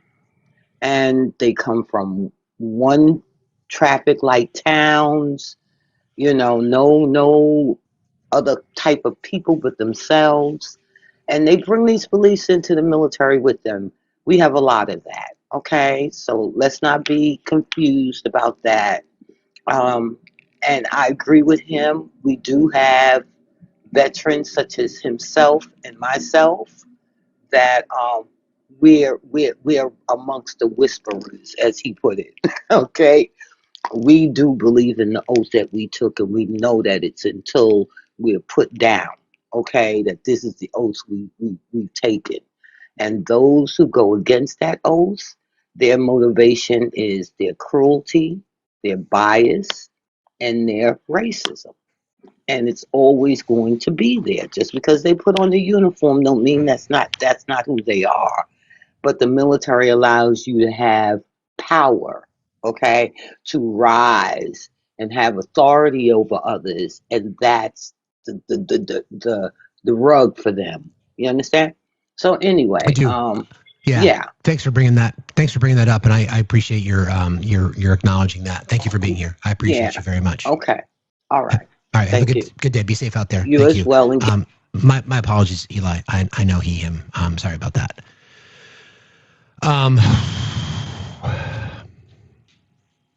I did, Hector. Thanks for the note.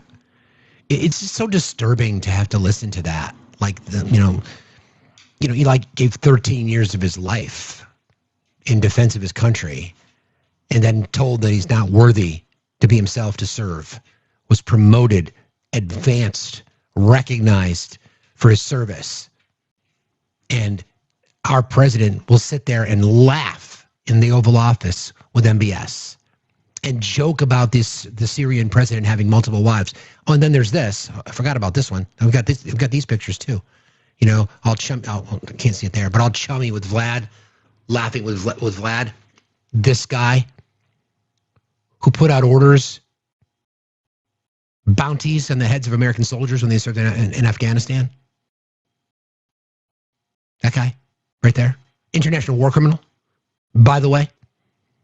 In other countries around the world, if he stepped foot on their soil, he'd be arrested. You know what other country doesn't recognize the ICC? That'd be North Korea. So we are compared, or we're in the same league as North Korea when it comes to how we recognize international war criminals. Bibi Netanyahu, another one. Chummy chum. Buddy buddy. Blowing Bubba.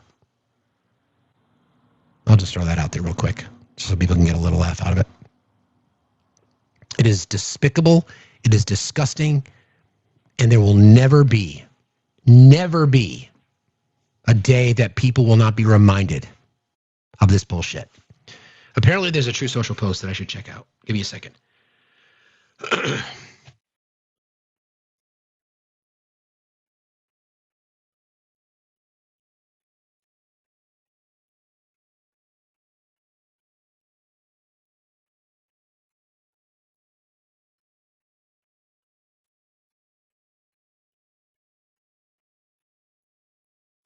Hang on a second.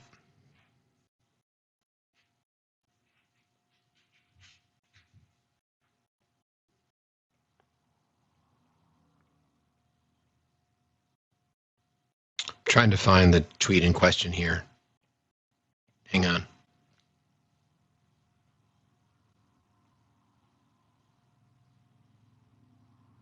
So there's reporting from Democratic veterans in Congress who are urging, according to the Washington Examiner, I'm trying to read the story here without getting hung up in I don't want to report on any misinformation. So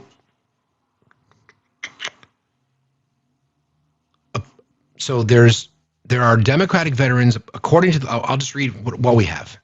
So the Washington Examiner, which is extreme right, I'm just going to read to you again. We only report on what we know. Democratic veterans in Congress urge service members to refuse unspecified unlawful orders. A half dozen Democratic veterans in Congress released a joint video urging U.S. service members to disobey unlawful orders, though they did not specify what those would be. Senators Alyssa Slotkin, Mark Kelly of Arizona, Reps Jason Crow, Maggie Goodlander, Chris DeLuzio, and Chrissy Houlihan said that, the threats to our Constitution are coming from right here at home. They repeatedly urge military and intelligence personnel to refuse illegal orders. None of the Democrats in the video specified what illegal orders they should be concerned about or what to do if they believe they are given one. We are standing by our troops. This is a quote. We are standing by our troops, our service members, who are often put in very difficult positions, and Donald Trump has put them in a very difficult position and has alluded to pointing them in even more difficult positions in the months and years ahead. So we are reminding folks about what your Uniform Code of Military Justice says, what the Constitution says, what the law of war says, said Jason Crow on Fox News yesterday. To which the president responded, "This is really bad and dangerous to our country. Their words cannot be allowed to stand. Seditious behavior from traitors, lock them up."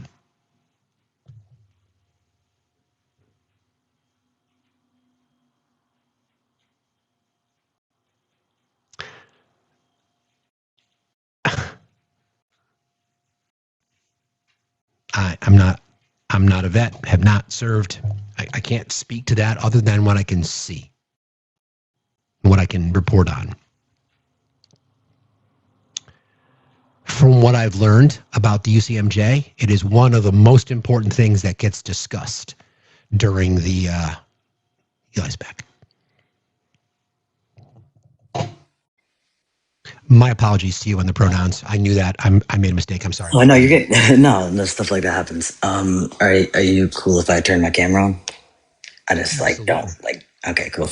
It feels weird to just pop on a camera and not give the host a warning, so I didn't typically do that. No, it's all good. Good to see your face. It's good to see you as well. Yeah,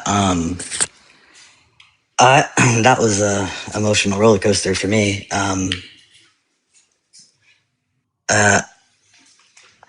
The majority of my friends that I have in my life and family, people chosen family, are all in the military still, because I kind of grew up with them, you know. I joined when I was 19 years old. I was supposed to retire at 39,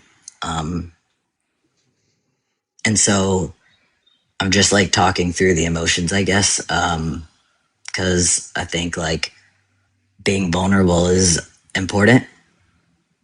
And yeah, so it's hard to think. There's a lot of things. I first felt proud, really, really proud, because that's what I was talking about. And then I just pictured all my people everywhere that I know, and there's no telling. It would not surprise me for even a moment in any branch of service, whatever branch it was, that I would know somebody, or my Facebook will be blowing up about these people that they're well, I'll be proud. And so I felt really proud. And then even hearing that it was being said on Fox News. Yeah. And then Trump's response, which every time he says, like, I don't pay attention to a lot of the shit he says because that's all it is. It's just shit. It's absolute hot shit. Which I need everybody in here to know that I was willing to catch like an article, like a UCMJ. I was not afraid. At some point they realized I wasn't afraid of anything, and they knew I was on my way out. And there was like, they didn't do anything for my retirement. They didn't do anything for like nothing. Like I literally, they didn't. It was the worst. It was awful. So like the least that they could do is just like not put me like in a bunch of like administrative paperwork, which pretty much allowed me to say whatever I wanted to know. It's like I did, and I would literally say like fuck Donald Trump out loud anywhere, which is something I could get an article for. Like that's not allowed in uniform, you know? And I would say it in front of the troops. Right? Yep. I did it and I don't care. And it's so cool to say it out loud now because I'm out and I like, there's nothing, they can't do anything. But anyways, yeah. So, I don't, gone are the days of having to say, nothing I say represents the, Air Force, the DoD or the United States Air Force. Can I ask you a question about the I don't know the inner workings of the UCMJ as it's been described to me. There's a significant amount of training around it. Can you unpack that for people who don't know what you're taught, what you're trained, what you're expected to do in a situation like this? Yeah, for sure. That's a very, very good question. Because you know what? It's probably gonna like freak people out to hear this, but I'm gonna be so honest with you. There's some people that you could ask in the military that question and they wouldn't be able to tell you the answer. It's gonna, granted, be the majority of the like lower ranking, but that makes up a large part of our. No, I don't sleep. I'm diagnosed with insomnia and unmedicated without healthcare now, so I don't sleep. And also, I'm a veteran and. Yeah, all those things. So I don't sleep. That's the honest answer. But yeah, so but like, wait, hold on. I kind of lost my train of thought. UCMJ. Yes. Yeah. Okay. Yeah. Because the reality is when we go through like basic like training, depending on which boot camp you go to, there's going to be like a very basic level of an understanding. You're going to know what the UCMJ is. Right? Like, you're going to know that there's levels of punishment in the military. So like, I don't know how much the average person knows, but I could show up to work like, all right, I paint my nails now just for fun. They're like crap now because they're all peeling off. But I paint my nails now for fun because I couldn't do it for 13 years and because I'm very, very comfortable with my masculinity. So I do it to trigger the snowflakes in lives, and it works every time. But yeah, so I couldn't do things like that. Now say that as a man, nobody's allowed to paint their nails. Women were allowed to have their nails painted, but it had to be neutral colors. Say that you went in and you had just like the wrong shade, like it was a little too pink, you could get written up for that.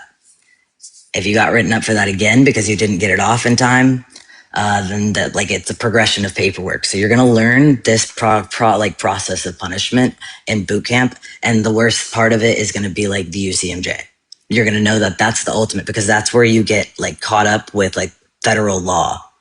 Like it's like if you have a UCMJ violation while you're in the military, assume like the severity level is like a felony. So that's what you're gonna know. That's about it. Now the problem is there are tons and tons and tons of articles, but you don't learn about these like just all at once because there's so many. And the only people in the military that do have to learn every single one of those are like the legal people in the military. Like that's their job. But the rest of us as supervisors, we have to, like, once you get to a supervisory level, then you have to start, like, it's your responsibility to know the, like everybody should. I'm not telling you what we would call the blue answer in the comments. I'm not telling you the like Air Force, what I'm supposed to say answer. I'm telling you what I experienced for 13 years. That's what I'm saying. So like, I'm being fully honest with you. Yeah, I didn't mean to put you on the spot. I guess. You're talking about the actual. I understand. Yeah, Sorry. I got it. Let me ask it in a different way. Just let me ask it in a different way. So the expectation as someone who is given what they perceive and or is determined to be an unlawful order. Yeah. So I think that's the question that I'm trying to understand here, because if the statement that the certain members of our legislative body came out with today is that they're reminding people who are currently in active duty, if you have a responsibility under the UCMJ to ignore an unlawful order. That's kind of where my question is pointed. I may not have asked Sure, the yeah. right way, so sure, yeah. Okay. Just to answer this person's moderate Republican, I wasn't saying it is like, I wasn't saying they are synonymous, that it is like a felony or it's at a federal level. What I was trying to do was explain the impact on the career, like to somebody who's never been in the military. So yeah, okay. You're just not, I'm going to ignore the comments now because you're just being ignorant. Anyhow. But yeah, so yeah, no, that's fine. I can. I thought you were being not disingenuous at first, and I was trying to have it like I was trying to sincerely engage. But yeah, so what I would say is because of that level of like if that's the average level of people's information that they know about the like UCMJ, they are going to individually first have to be able to identify an unlawful order.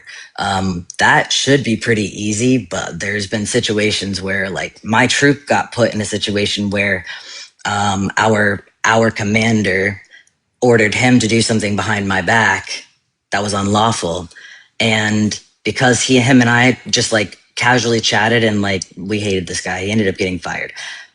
We used to talk like back and forth about like this stuff. Like, I have really bad ADHD and I'm so sorry. I keep like losing. Let me reframe the question for you. Let me just reframe the question for you real quick. Like, so if it's your training comes to, so that's kind of what we want the answer to. If we can get that, if you don't want to answer it, I totally understand. That's totally fine. Like I said, I don't want to put you on the spot. I'm just trying to. I think people are really curious about this because most people who don't know, if you're given an order, you have to obey it. It's and like if you're given an order, you have to obey it, but it's a responsibility to know if it's lawful or not. And so if you have any the point is like if you ever have any like concerns, like people aren't going to always be expected to know every single little thing, whether it's like lawful or not. Some should be pretty obvious, but you have to assume that it's not. And then if they don't know though, like what we are taught is to seek, like we literally have JAGs, like we have like area defense councils, like we have a legal office. It's free. Like we can go and just seek guidance anytime. So, and because I do know people that are in law, like they're getting lots of calls right now, like tons and tons of calls. And I'm seeing on like our social media pages, there's people asking questions like on Facebook and stuff, like on the like groups, like, I don't know what I'm like, is this bad? What happens if we do this and XYZ? But yeah. Well, that's again, I didn't want to put you on the spot, but I appreciate you again jumping up again and talking this through this. I'm sure there'll be more to come. Try to get some sleep. There's things that I could recommend depending on where you live, that there's places that you can purchase items that you may not have been able to purchase while you serve, but you can now. So again, thank you for being here. I appreciate you very much. I will. Also, I do want to point out, somebody said you can, if you have questions, you can also go to the IG. Yes, usually, but all of the inspector generals were like, to my knowledge, at least the majority of them were like replaced by Trump administration folks. So, and we also know that in the military. So it made it a bit more challenging. And that's like just one of those little nuances, but yeah. Anyways, thank you. I'll chat with you anytime. I'll see you later. Thanks, Eli. I appreciate you very much. See you later. Yeah, I just want to go back and make sure that there's,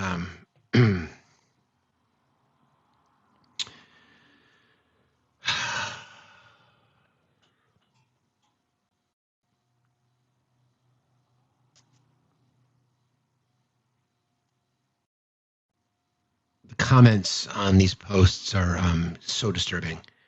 The President of the United States telling people who've served, the draft dodger that he is himself, telling people who have served that their words can't be allowed to stand, that their seditious behavior makes them traitors. The punishment for traitor under our Constitution, the punishment for treason, is execution. By the way, man, that is some serious shit. Wow.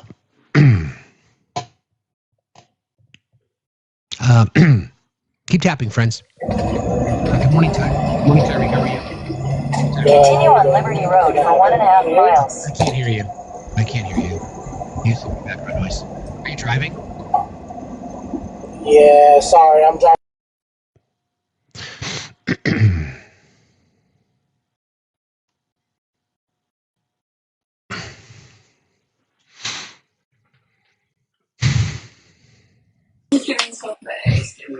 Good morning, Tommy. How are you? I'm doing great. How about yourself? Doing fine, thank you. What's on your mind?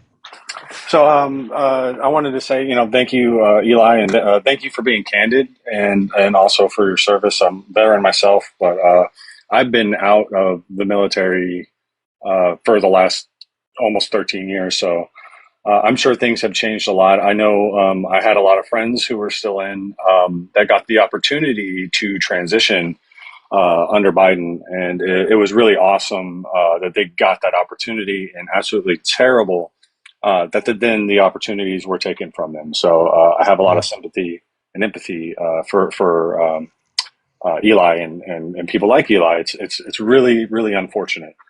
And somewhat too, I think, I don't think Eli was trying to make this point, but something I like to tell people, because I know he was saying about how people were weaponizing their military service.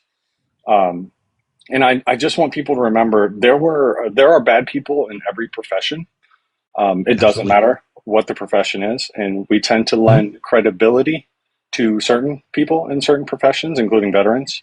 And I just want to be cautious that like I said, as a veteran myself, I would challenge you to challenge me and me weaponizing my service, right? Like there's a certain amount of credibility, yes, that we want to lend and we want to give the benefit of the doubt to service members, but they're no different than you and I. People, they'll be like, Veterans Day just passed. They say thank you for your service, and like I'm in my doctor's office, and they tell me that, and I'm like, you know what, thank you, because I just did a job, just like you're doing a job, and thank you for providing a service for me.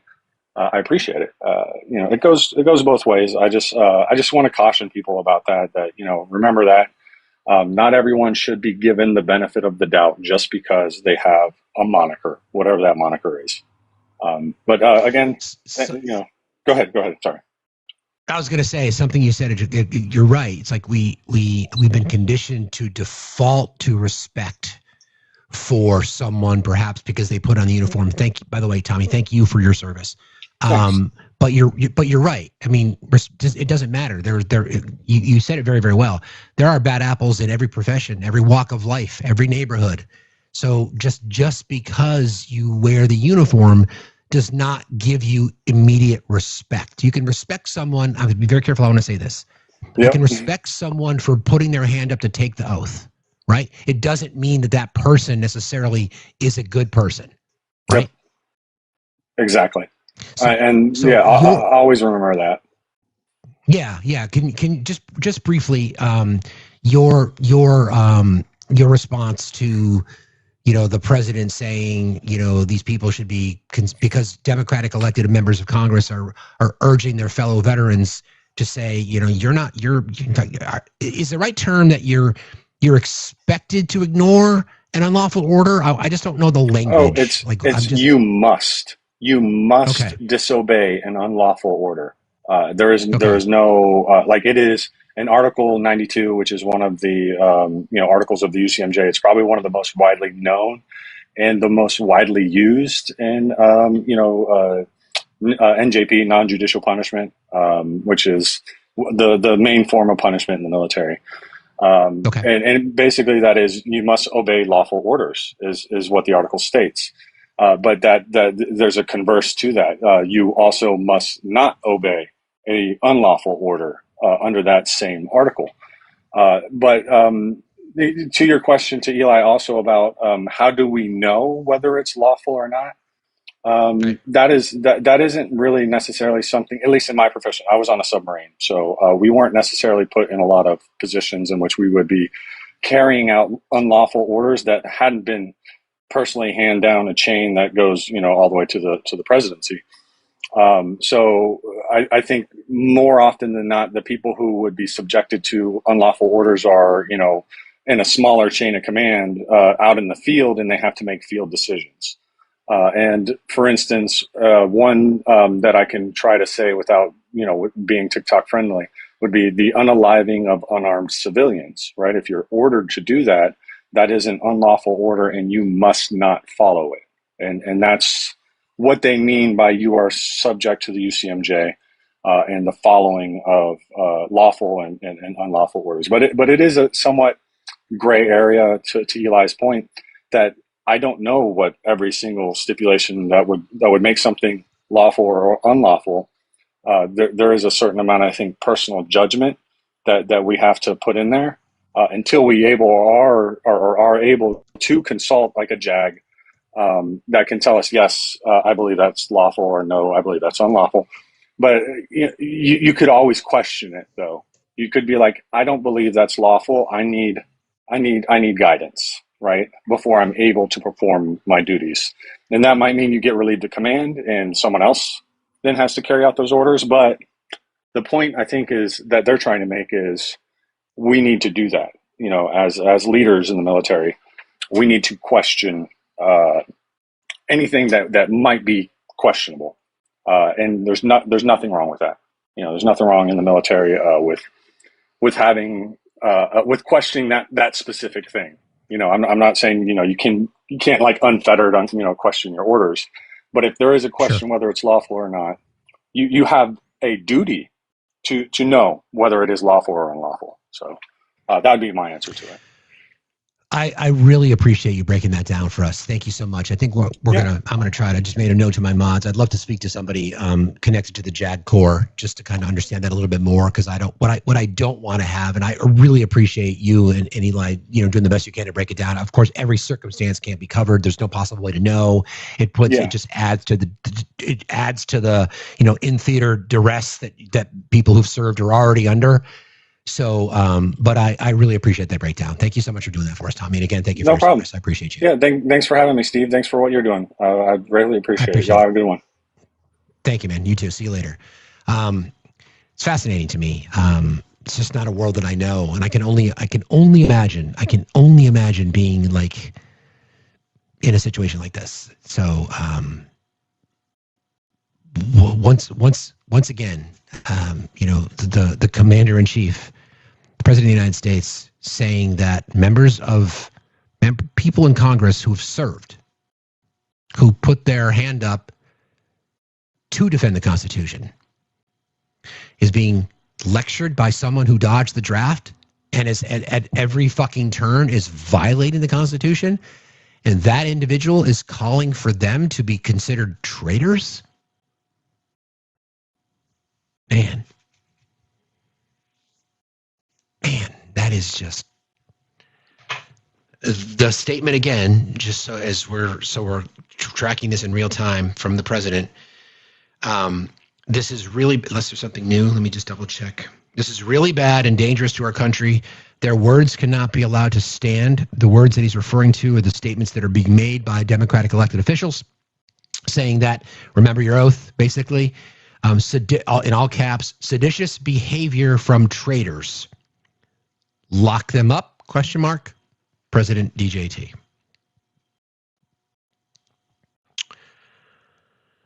Democrat veterans in Congress urge service members to refuse unspecified lawful orders. As we've just heard from two veterans who proudly and honorably took their oath, you're required to. You're required to. So this is a comment from somebody on this post. Those Democrat veterans took the same oath I did to defend this country from domestic enemies. It's a lifetime commitment. What should they do? What should the American people do when the domestic enemy is them? Al-Qaeda is a foreign enemy who declared war on this nation on 9/11/2001. They've never sued for peace. So when Obama was given aid to, I'm not even bother reading it. It doesn't even matter.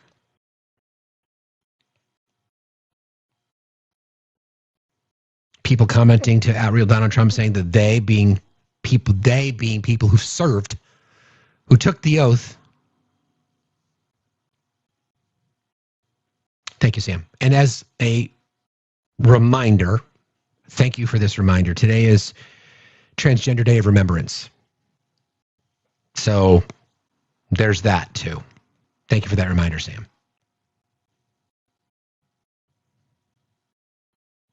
Lindsey Graham in a statement.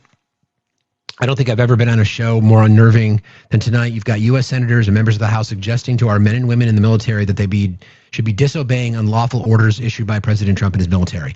Yeah, that's what they're supposed to do, Lindsey.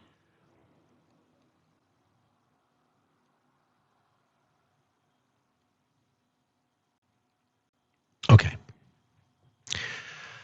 I don't even know. I don't even know what to say about this. I don't even know. It's going to be hard to put in words. I know. Melissa Salkin, 3 tours in Iraq. And as a CIA analyst. Jason Crow served. Mark Kelly served. Unlawful. Yeah. Unlawful. But who's to say? Who's to say?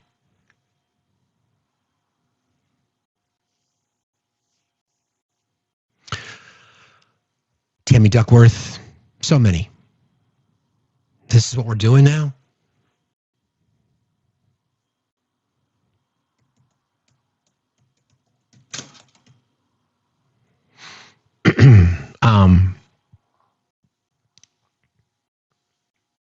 Transgender Day of Remembrance today is observed each year on this particular date.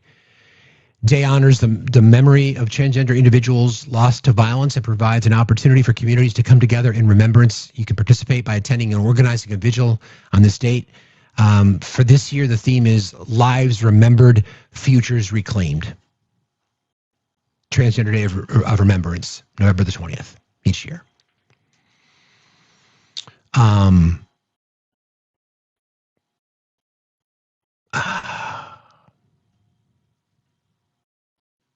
I just, it always kind of, it sort of frames things for me. This little, what we just went through, these conversations. Again, thank you to Tommy, thank you to Eli, and thank you to everybody in here who served honorably. But I really like what Tommy said, is that we default to reverence from someone's position or title. Like we default to reverence for law enforcement officials. Why? We default to reverence for people who've put the uniform on. Why? Right? We don't show the same level of reverence towards teachers or scientists or public servants in general. Why not? Why is that the case? Not to say that many people who've served honorably don't deserve our respect. But just because you put the uniform on, you don't get that by default. Right? You don't just get that by default. It's still to be earned. And I like what Tommy said, that there are bad apples in every walk of life. And there are. There are horrible people. It doesn't really matter where they are, who they are, what they do for work or don't do for work. Same thing with law enforcement. It's the exact same thing. We've seen enough examples of horrible people. We've got ICE agents as part of a sex trafficking ring. Right? Where is the fucking line for people? You would think the people that would be screaming the loudest right now would be people who took the same oath that Tommy and Eli took. You're taught you must ignore an unlawful order. So what did members of Congress do? Just remind people who took the oath, you must ignore an unlawful order. You must. It's part of the oath. You don't get to pick and choose. Just because the president gives you an order, if it's unlawful, it is your duty. It is your duty to ignore it. to disobey.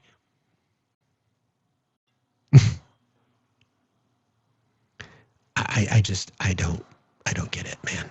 I just don't get it.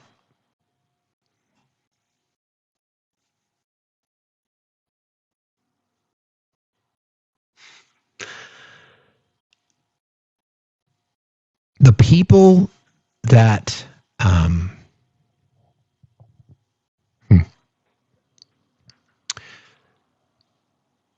the people that stand every day under their flag or under their, support our troops banners, or they have their 9/11 never forget remembrance flags, et cetera, et cetera, et cetera, et cetera.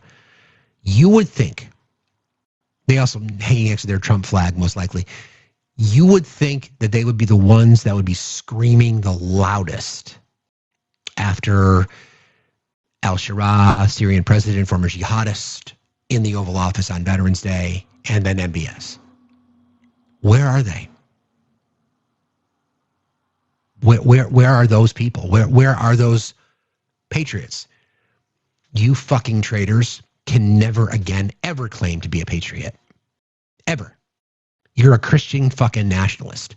You do not care about your brothers and sisters who served side by side. You do not give a shit about any of them. Your racism, your bigotry, your hatred for marginalized communities, your disregard for the oath that you took. How dare you? And now you're probably going to be commenting on a post that the president put on Truth Social saying that, so again, people who took the same oath that you did, reminding everybody who took that oath that it is your duty to ignore an unlawful order. And you want them hung for treason, executed. You believe that they're traitors. Meanwhile, you probably, many of you, attended J6 and thought, yeah, woohoo!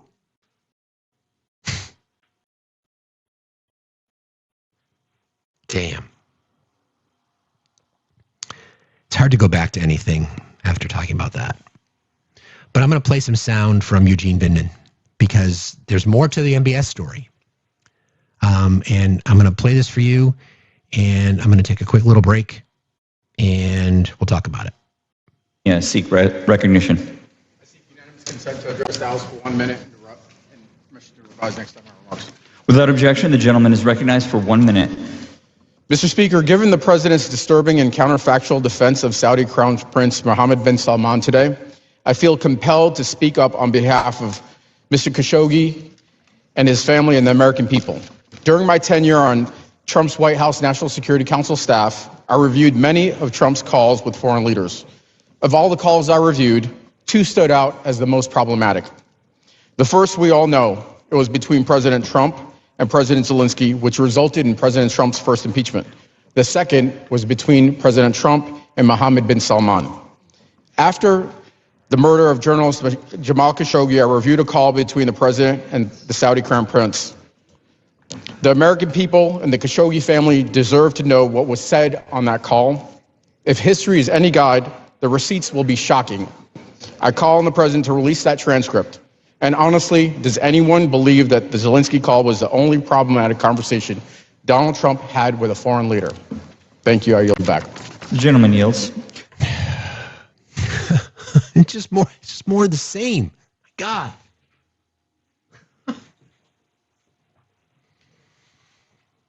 Just more of the same, man. It's just more of the same. And like I said before, disinfectant, sunlight is the best disinfectant because it's true, right? It's really, really true. The more that we talk about these kinds of things, the more that we remind people that you are connected to someone who is actively committing treason. The president of the United States is a fucking traitor. There's no doubt in my mind. And yet his followers don't care. They like it. They like it. They like whatever the fuck it is that they like. They like it. They get off on it. They think it's cool. that he's this tough guy. Whew. They lose their shit over a Democratic socialist being elected in New York City, overwhelmingly so. They lie at every turn. They'll use every bit of hate-filled rhetoric they possibly can. Just to demean people, to discredit institutions, to go after what is the life's blood of our nation, immigrants. Every chance he gets, he'll diminish women. Every fucking chance he gets. I think the mods pulled a bit of a soundbite for me. I'm going to play it.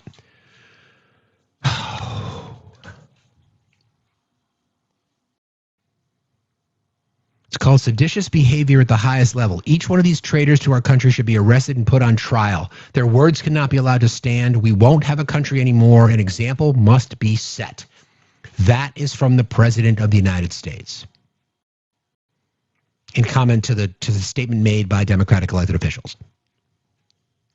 People saying, hang them. Right.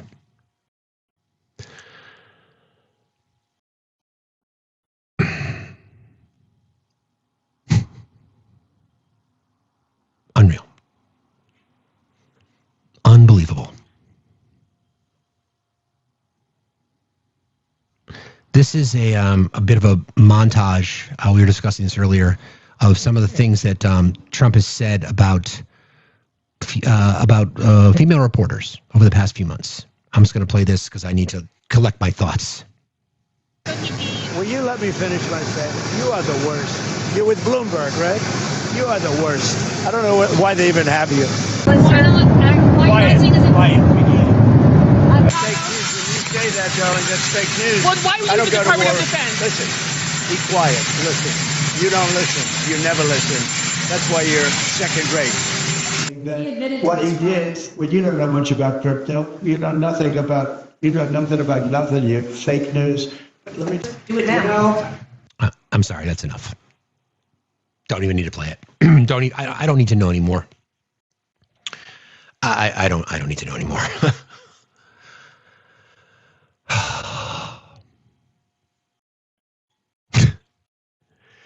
You know, I've always there are communities. I understand that not every voting block they're all unique. They don't vote as a monolith, right? We know that. But there have been 4 distinct groups that I've always wondered how any of them could ever sign on to this, right? It would be members of the queer community. It would be specifically trans individuals, how they could ever vote for Donald Trump. I don't understand this. It would be women.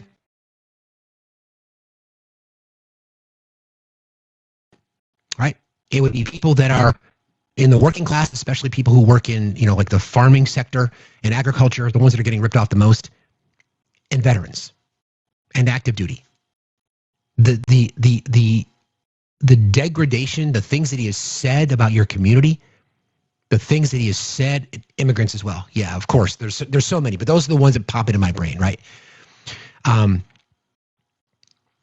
Basically saying that you're suckers and losers. Discrediting John McCain, saying I like my heroes who don't get captured. Famous questions to Vladimir Putin regarding the whole controversy I talked about before about Putin ordering bounties on the heads of American soldiers in Afghanistan. And when pressed on it, the president said, I believe Putin. And now this? and now this? I just don't.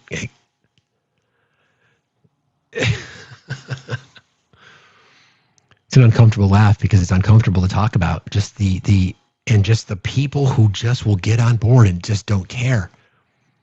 And Steve Bannon's right. There are going to be people going to jail because of this. The fact that he has convinced so many that he's about America.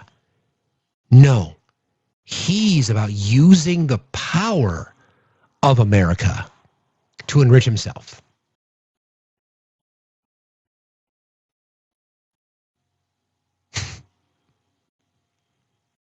Every day, you guys, we talk about, the importance of activism, which is the whole Do Something tour that I'm going to be doing in the spring, going around the country talking to people and having conversations with folks to try to find, it's the disenfranchised voter. I've discussed this before.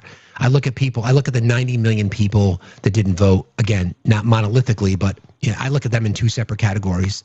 I think there's the people that are the both sidesers, which I think is lazy. Both sides, blah, blah, blah. And then I think about people who are just really disenfranchised by the system. They feel like the government has just let them down and their voices have not been heard. Those people are gettable voters. Those people are people that you can remind what's important to them. Those people, in many, many cases, have connections to the military, either active duty themselves, veterans, family of veterans, family of active duty, and just remind them. See, here's an example, right? Or if I'm having this conversation at a fair or at a diner or at a coffee shop or whatever that might be. Again, trying to use my privilege. Can you imagine, I understand that you don't vote, but do you realize that there are people that are voting for someone who is shaking the hand of MBS in the Oval Office, or thinks that people who must obey a UCMJ request, an unlawful order, must obey an unlawful order, or must disobey an unlawful order, should say, those people are considered traitors. This is why your vote is so incredibly important. Incredibly important. Yes, he is committing treason. He is. The President of the United States is actively committing treason. Who's going to hold him accountable? So when we have these conversations with people, right, I always tell you guys, and I'm running out of gas here, I might have to call it in a few. I actively tell you guys to never relent because you've got the truth on your side. You can't ignore the fact that he is calling for seditious conspiracy is treason. It's the next step.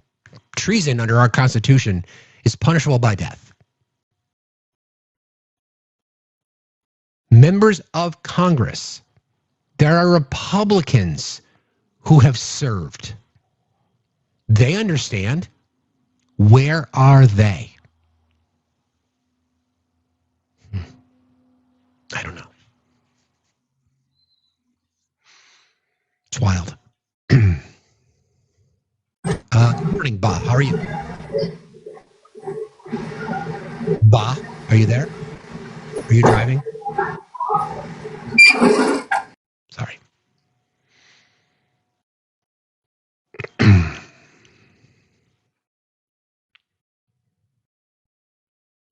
Crazy. How are you? Hello, can you hear me now? Yeah, I can. You got a lot of background noise, bro, so just pay attention. I hear you. All right, I'm so sorry. What can I help you with? I just wanted to kind of speak earlier about the Air Force thing.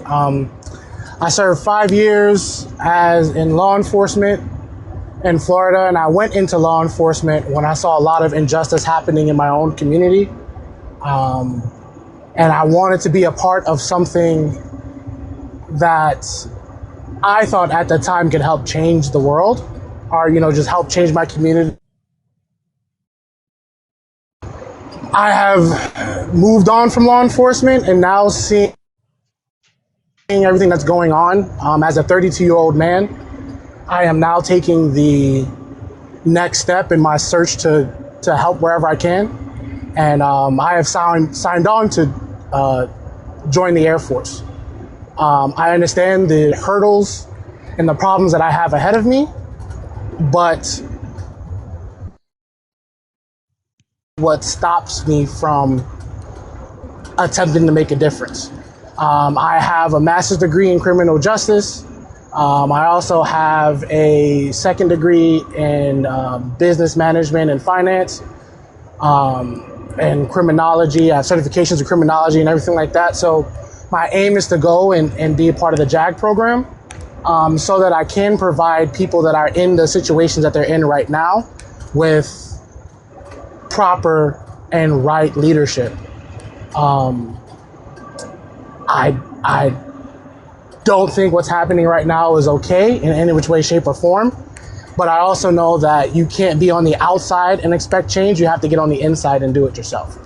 So I will encourage people. I will encourage people to, even if they feel that just because they're one person and they can't make a difference, that it takes one person to make a difference. It takes you stepping up and doing something outside of your comfort. Show somebody else that they can step up outside of their comfort zone to help make a difference. And then when we all get together and do the same thing, that's how change is made.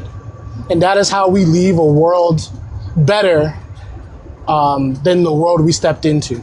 I have a 3-year-old daughter biologically. I have 2 adopted daughters, and we're working on another 12-year-old son. And for them, all I want to do and all I instill into them every day that I can is to leave this world better than when you came in. So I just wanted to get on here and encourage people.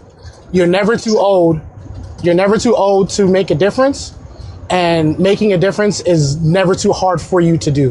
Whatever you can do, you need to step up and do it and do it. And that's how we fight tyranny. That's how we fight this authoritarianism that's happening. That's how we fight people like Donald Trump and all of his little minions, is that we all, each day, we wake up and we take a step in the right direction and do what little we can to help. That's all I wanted to come up here and say. Sorry for all the background noise. It's okay. Thank you for your service. Thanks for being here today. I appreciate you. Have a good day. Be safe out there. Couple of updates from True Social. The follow-up post of the one I read earlier, just a few short words in all caps: seditious behavior, comma, punishable by death. Zohran Mamdani has requested a meeting with the president that will take place tomorrow in the Oval Office. Communist mayor of New York City, Zohran Kwame Mamdani, has asked for a meeting. We have agreed that this meeting will take place at the Oval Office on Friday, November the 21st. Further details to follow. Some conversations in our mod chat about, I think Mamdani wants to pick a fight, and I think that's what it sounds like too.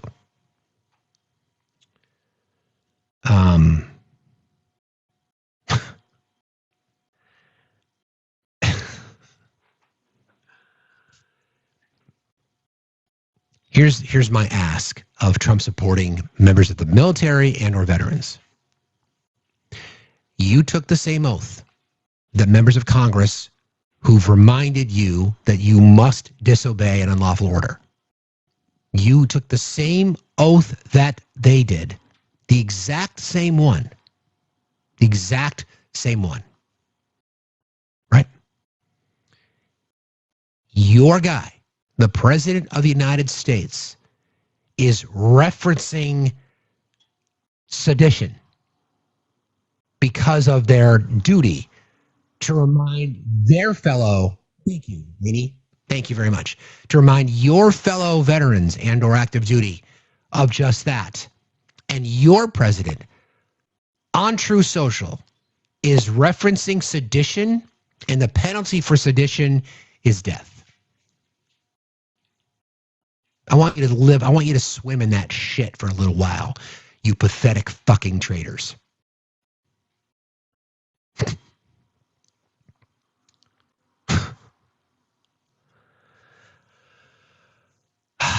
I have to wrap, friends. Just feeling wiped out. My apologies for having to end early. I will leave you with this, right? There's not a day that goes by in this world that we live in now where we, the people who are willing to look, not hide behind their bullshit, see exactly what's going on. The President of the United States is a traitor. He is a traitor. He's a traitor to the Constitution that he claims to love so much. He's a traitor to the country he claims to love so much. He is a despicable human being. He's a womanizer. I'll say it. He's a fucking predator. He's an adjudicated predator. He's a felon. He's a fraud. He's corrupt. So, Donald, Pam Bondi, Kash Patel, Dan Bongino, bitch boy Mike Johnson, and the entire fucking fascist state. I'm Steve, Facts, live Monday through Friday, 8 till noon Eastern time. Fuck you. Every single one of you traitorous fucks. Fuck you. We will pick up the pieces and proceed to protect the rights of marginalized groups, defend the rights of women, prioritize education, prioritize healthcare, while you fuckers go to fucking jail. Unbelievable. Thank you, friends. Sorry to have to end early, but I'll see you tomorrow morning, hopefully 8 o'clock Eastern time. I don't know who's live right now, but go ahead and raid whomever. Just don't ever forget. Don't ever forget. Do not relent on the truth. Do not ever give in when you are having conversations with people, when the truth is on your side. Be diligent, be honest, be sincere. We'll go raid Danny. Everybody go raid Danny.